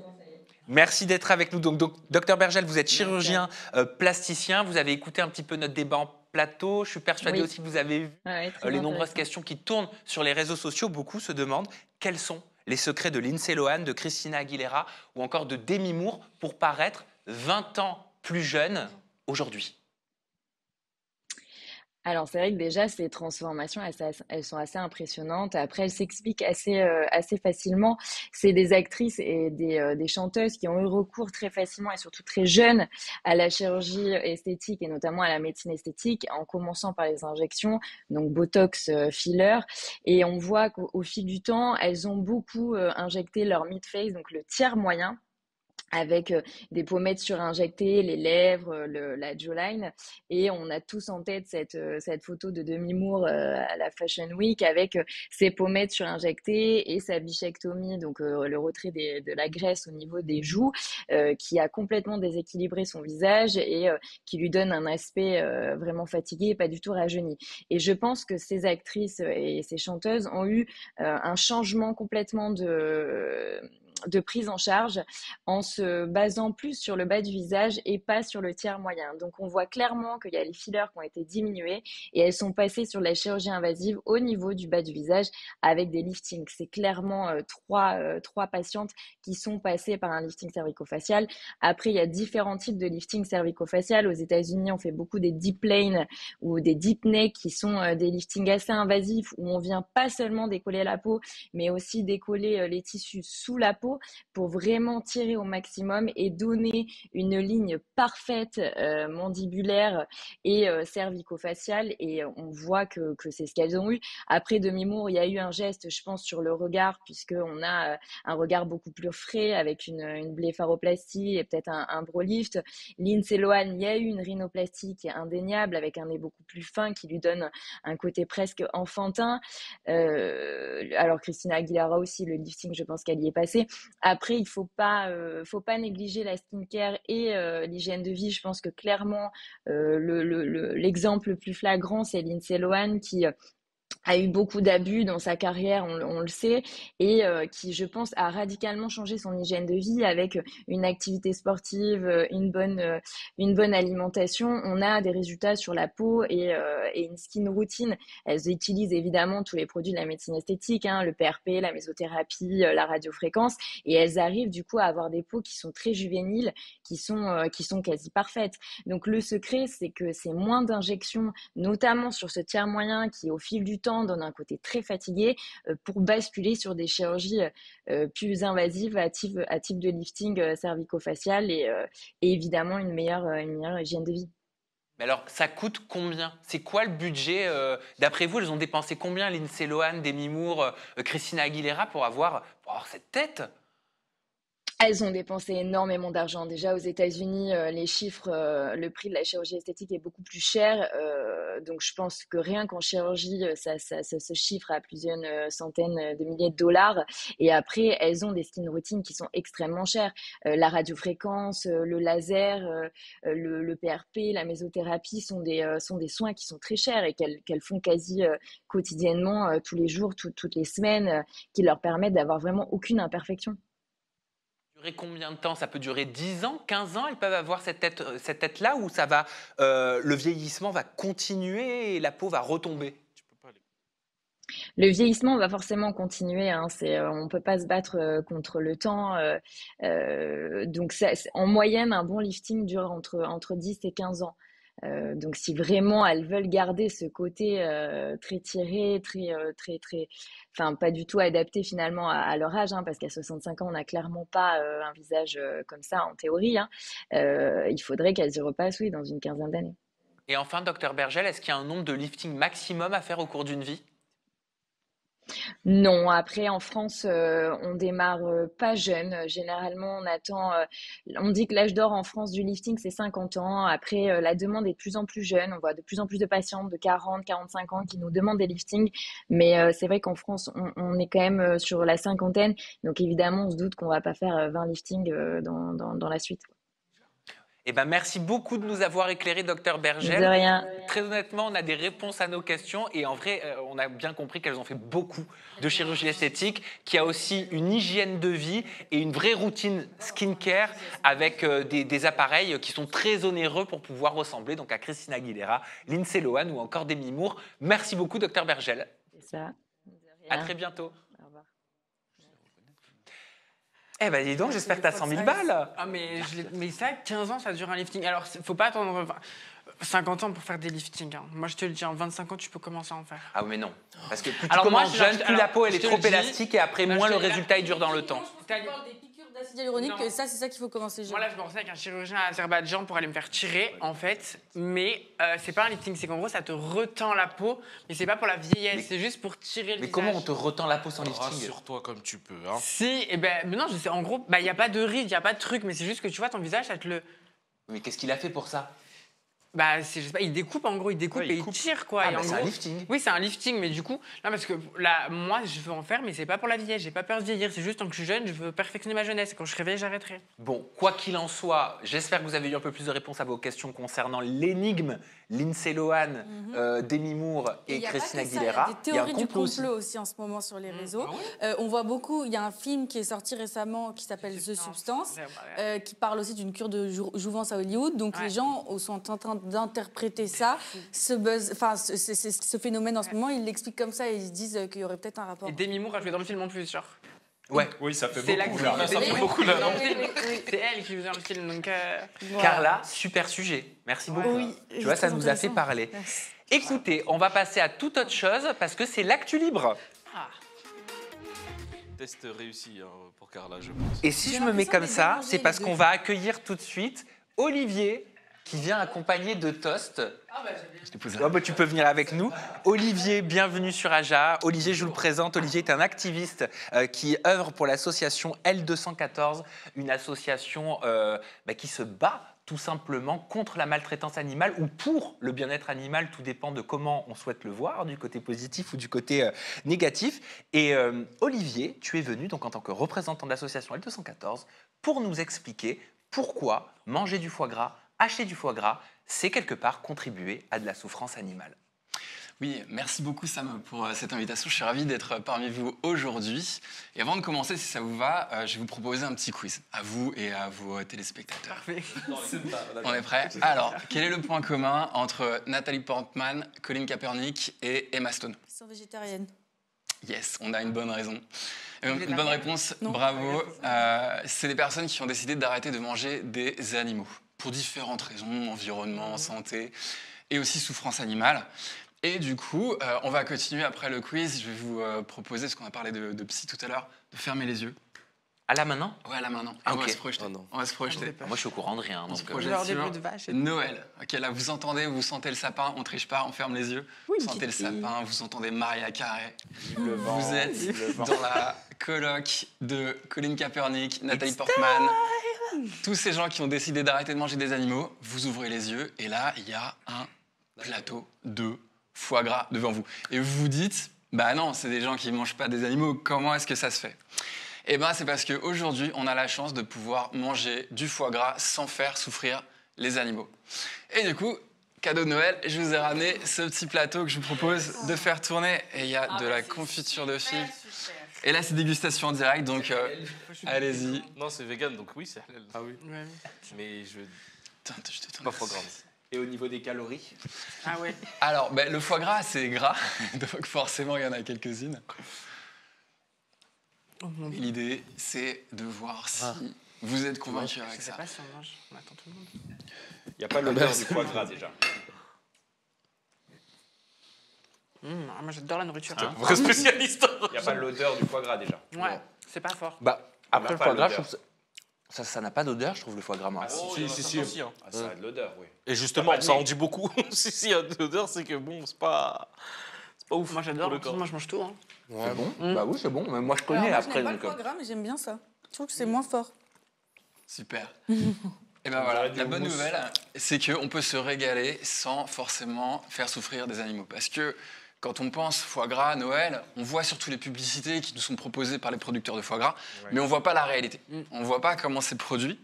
Et c'est là que le travail d'associations comme L214, pour laquelle je travaille, interviennent. C'est que nous, on diffuse des images de ce qui se passe dans les élevages. Ah, mais moi j'écoute. Hein. Ah non, lui, le D'accord. Parce qu'il a ta petite tartine. C'est vrai. Bah oui. Non, mais parce que Olivier, si tu parles de gavage à Auriel, elle le voit pas de cette façon-là. Ouais, on y vient. C'est que vous avez déjà entendu parler, j'imagine, de la pratique du gavage. Ouais. Mais est-ce que vous savez vraiment ce que c'est? Oui. Qu'est-ce que c'est? C'est quoi le gavage? Bah, c'est d'introduire un tuyau qui est rempli de graines Ouais, c'est ça. à l'intérieur de l'œsophage des oies et des canards. Ouais. Pour les Ouais, c'est engraisser exactement ça. et donner du bon Sinon, foie elles ne gras. mangeraient pas d'elles-mêmes parce qu'elles ont plus faim. Ouais, c'est ça.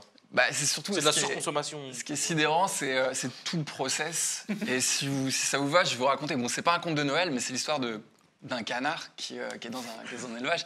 Déjà, il faut savoir qu'on en fait naître 40 millions en France chaque année. Et là-dessus, il y en a un tiers, c'est des femelles. Et du coup, elles ne sont pas intéressantes pour l'industrie, donc elles sont passées à la broyeuse dès leur premier jour. Donc NS, pouf, on les met à la broyeuse. Ensuite, on récupère les mâles. On les garde pendant 2 mois à peu près. Et ensuite, on lance la phase de gavage qui dure 2 semaines à peu près. Et pendant le gavage, ils sont mis dans des cages vraiment exiguës. Ils sont plusieurs dans des cages de batterie hyper exiguës. Et 2 fois par jour, c'est ce que tu disais, on leur met ce qu'on appelle un embuc de gavage jusqu'à l'œsophage. Et on leur balance 2 fois par jour de 450 grammes à 1 kg de purée de maïs. Ils n'arrivent même plus à marcher. En quelques secondes. En quelques secondes. Imaginez, mais même vous, si vous faites ça, quoi. Et là, on parle de canards, donc de petits animaux. Donc, ils n'arrivent plus à marcher. Ils sont malades, ils se déclenchent ce qu'on appelle une maladie du foie, qui est un foie gras, une stéatose hépatique. Et vas-y, c'est cool, ça a du succès. Oui, c'est ça, c'est la stéatose hépatique. La stéatose hépatique, c'est la maladie que... C'est la maladie qui est induite par le gavage. Donc ton foie, en fait, il grossit de 10 fois sa taille en 2 semaines. 10 fois sa taille en 2 semaines. Donc les animaux sont malades, ils souffrent énormément, il y a une surmortalité, et ensuite ils sont envoyés à l'abattoir, et puis on fait le foie gras. Donc, en fait, c'est important de se poser la question de comment sont faits les produits qu'on nous sert, que ce soit à Noël ou au quotidien, en fait, en général. Oui. Juste parce que on est victime d'images d'Épinal, d'idées préconçues, et surtout, l'industrie ne veut pas nous montrer comment c'est fait. Et puis, c'est soi-disant une tradition française, comme la corrida. En quoi est-ce que c'est traditionnel? Ce qui est traditionnel, c'est de se retrouver pour le Nouvel An, pour des occasions, et de les célébrer ensemble. Mais ce qui fait la beauté de la fête, c'est pas ce qu'on y mange, c'est d'être ensemble et de passer un bon moment. Et si on peut le passer autour d'un produit qui est délicieux et qui n'a pas induit de souffrance animale, pourquoi se priver en réalité? Que répondre aux TDN? C'est quoi les TDN? Les teubés de Noël. Les teubés de Noël. Tu sais, les teubés de Noël qui vont mettre en commentaire eh ben, j'en mangerai encore plus. Et ben, vu que tu dis ça, je vais en acheter encore plus. J'en ai plein mon congélateur. C'est bon le foie gras. Alors, il y avait les teubés de Noël et il y a aussi, quand je vous ai fait la projection, je vous ai pas dit, pensez aussi à votre oncle gênant qui va vous poser des questions sur votre véganisme, votre végétarisme, etc. Ce que vous pouvez leur répondre, c'est que vraiment, goûtez. Arrêtez de faire les idiots, essayez de goûter et soyez bluffés, soyez honnêtes par rapport aux produits que vous allez manger. Et puis aussi, regardez les images. Regardez les images de L214 et dites-moi si après vous êtes capable de zigouiller votre animal. Oui, mais souvent la plupart de ces gens n'osent pas les regarder, ne veulent pas les regarder ces images parce qu'ils disent qu'ils ne veulent pas voir ça. Est-ce que tu peux nous décrire, Olivier, ce qu'il y a dans vos enquêtes L214 ? Non, mais parce que c'est vrai, ils sont plein de procès, ils ont plein d'assignations en justice alors qu'ils font des trucs de dingue. C'est ouf ce que vous faites. Merci, ça nous touche énormément. Oh, merci, c'est super touchant. Ce qu'on fait, c'est qu'on reçoit des images d'élevage, d'abattoirs, qui montrent généralement des infractions au peu de règlements, peu de lois qu'on a qui encadrent ce qu'on peut faire subir aux animaux. Donc déjà, le minimum, le strict minimum, il y a des infractions énormes. Et quand je parle d'infractions, je peux vous parler d'une dernière enquête qu'on a sortie sur un abattoir. Je suis désolé, c'est vraiment gore. Mais on avait des bovins qui étaient suspendus et qui étaient découpés vivants. Ils étaient encore vivants que on commençait les... Si, c'est ce genre de choses qu'on arrive à faire ressortir. Donc, il y a la législation et il y a aussi le côté éthique, quoi. En tant que consommateur, on doit se dire, mais est-ce que j'adhère à ça? Est-ce que j'ai envie de manger ça, quoi? Forcément, ça pose des questions. Et on sait que l'alimentation, c'est crucial. On mange combien? 3-4 fois par jour? Oh, waouh, c'est énorme. Ça dépend des fois. Une fois, c'est bien déjà. Puis on picore, on grignote, etc.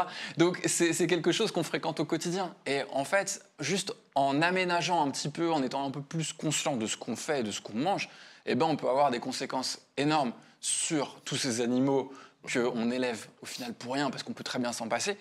Et aussi d'autres conséquences sur sa santé, sur l'environnement. La planète, ouais. Sur la planète. Ça a une empreinte carbone terrible. C'est absolument terrible, l'empreinte carbone de l'élevage. Et qu'est-ce que tu réponds, Olivier, souvent ce qu'on peut entendre quand on est activiste comme toi, ou tout simplement qu'on est j'aime pas forcément le mot activiste, mais un être humain avec une conviction, aux personnes qui vont te dire mais attends, mais tes chaussures, elles sont peut-être en cuir, et t'as un sac, et tu prends la voiture, et t'as écrasé un moustique.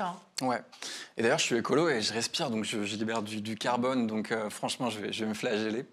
Non, ce qu'on peut leur dire, c'est on vous demande pas d'être parfait. Et le nombre de fois où moi, je marche sur une pelouse, on me dit ah, t'as peut-être écrasé des vers de terre alors que t'es végane, t'as pas honte. Mais en fait, on fait au mieux. Ils sont cons, ces gens-là. Et on non, mais pardon, mais faut être con pour dire ça quand même. Il vaut mieux faire un petit peu d'effort que pas du tout. Mais bien sûr. Et à sa façon. Et évidemment, du jour au lendemain, on ne demande pas à tout le monde d'être vegan ou autre. On dit juste, posez-vous 2-3 questions. Et si déjà, à Noël, vous vous dites, tiens, je vais prendre ça plutôt que du foie gras de doigt ou de canard, mais vous aurez déjà fait beaucoup de chemin. Donc commencez par là, et puis après, on en reparlera. Mais on ne demande pas la perfection parce qu'on ne peut pas se l'imposer à nous-mêmes. Et mes chaussures, elles sont en cuir vegan, par contre.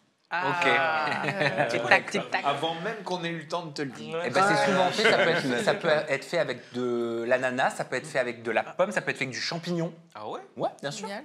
Ouais, il y a des en tout cas, ça, c'est hyper bon. C'est le même prix. Maintenant, moi, j'ai pas envie qu'on me dise c'est du foie gras vegan, tu vois. J'ai pas envie qu'on me dise ça. Moi, en fait, ça m'énerve qu'on me prenne pour un con.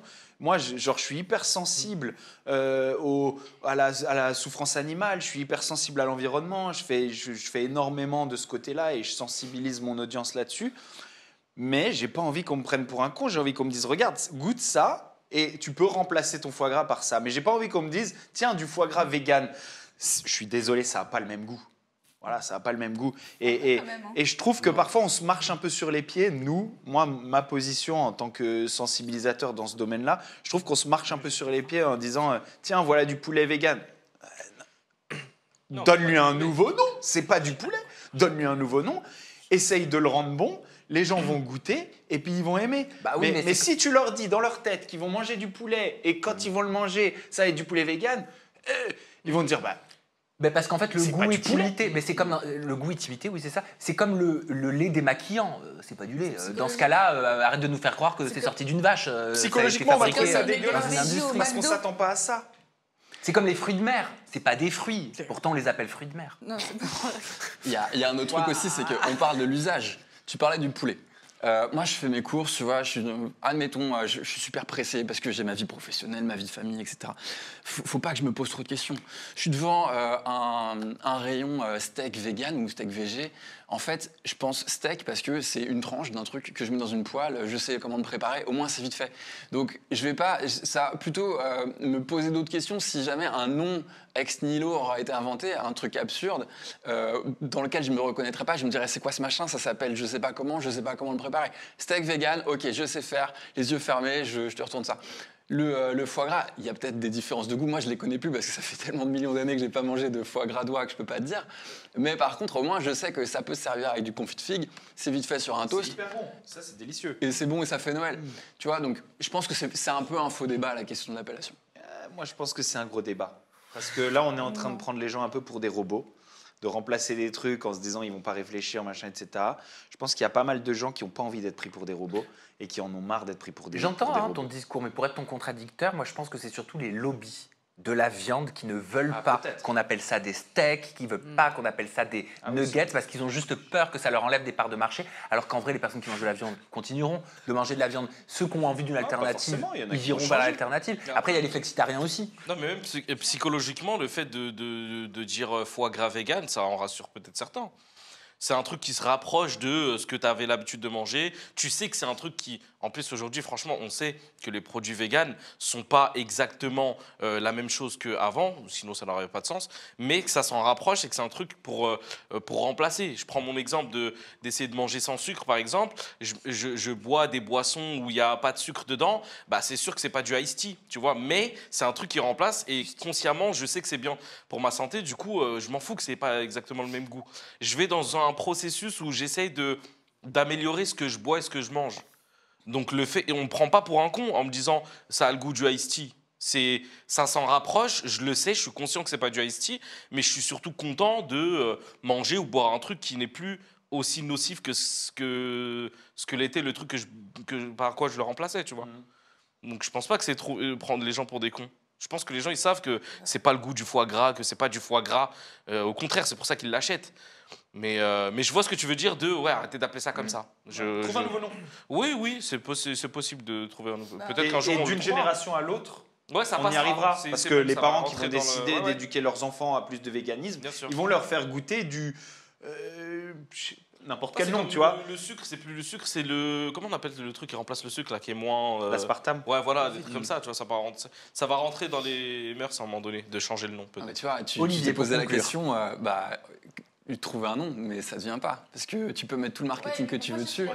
Et Sam, il a raison. En fait, Parce que Je ça vois pas le marchera mieux, je problème. pense. Ouais, Sur plusieurs peut-être. générations, ça marchera mieux. Ah, mais on peut pas attendre plusieurs générations. Sur une génération, ça marchera peut-être pas aussi bien, mais sur plusieurs générations, ça marchera mieux. On n'a pas le temps d'attendre plusieurs générations. T'imagines Peut-être. le nombre de milliards d'animaux qui vont se faire C'est ça. buter en attendant, et sans parler des impacts environnementaux. Enfin, il y a un vrai enjeu là, à diminuer rapidement notre consommation de viande, et c'est pour ça qu'on essaie de faire au plus simple. Eh ben, merci beaucoup, Olivier de l'association L214, d'avoir été avec nous. Vous voyez, ça donne ça, l'actu libre incarné. Donc, si vous avez envie de ramener une actu libre en plateau, vous pouvez, juste un petit coup de fil, allô ça, machin, est-ce que je peux faire une actu libre, un sujet, et il y a quelqu'un, une personnalité légitime, une personne légitime pour en parler, qui vient parler du sujet qui vous tient à cœur. Parfait. Donc, n'hésitez pas à activer l'actu libre incarné. Merci à vous de nous avoir suivis. On se retrouve la semaine prochaine. Ouriel, Enzo, vous avez été topissime comme d'habitude. Vous n'êtes pas en couple, mais vous êtes tout comme mariés tous les deux. Et c'est trop beau de vous voir vous aimer comme ça. Bastos, Carla Guébali, ça s'est bien passé.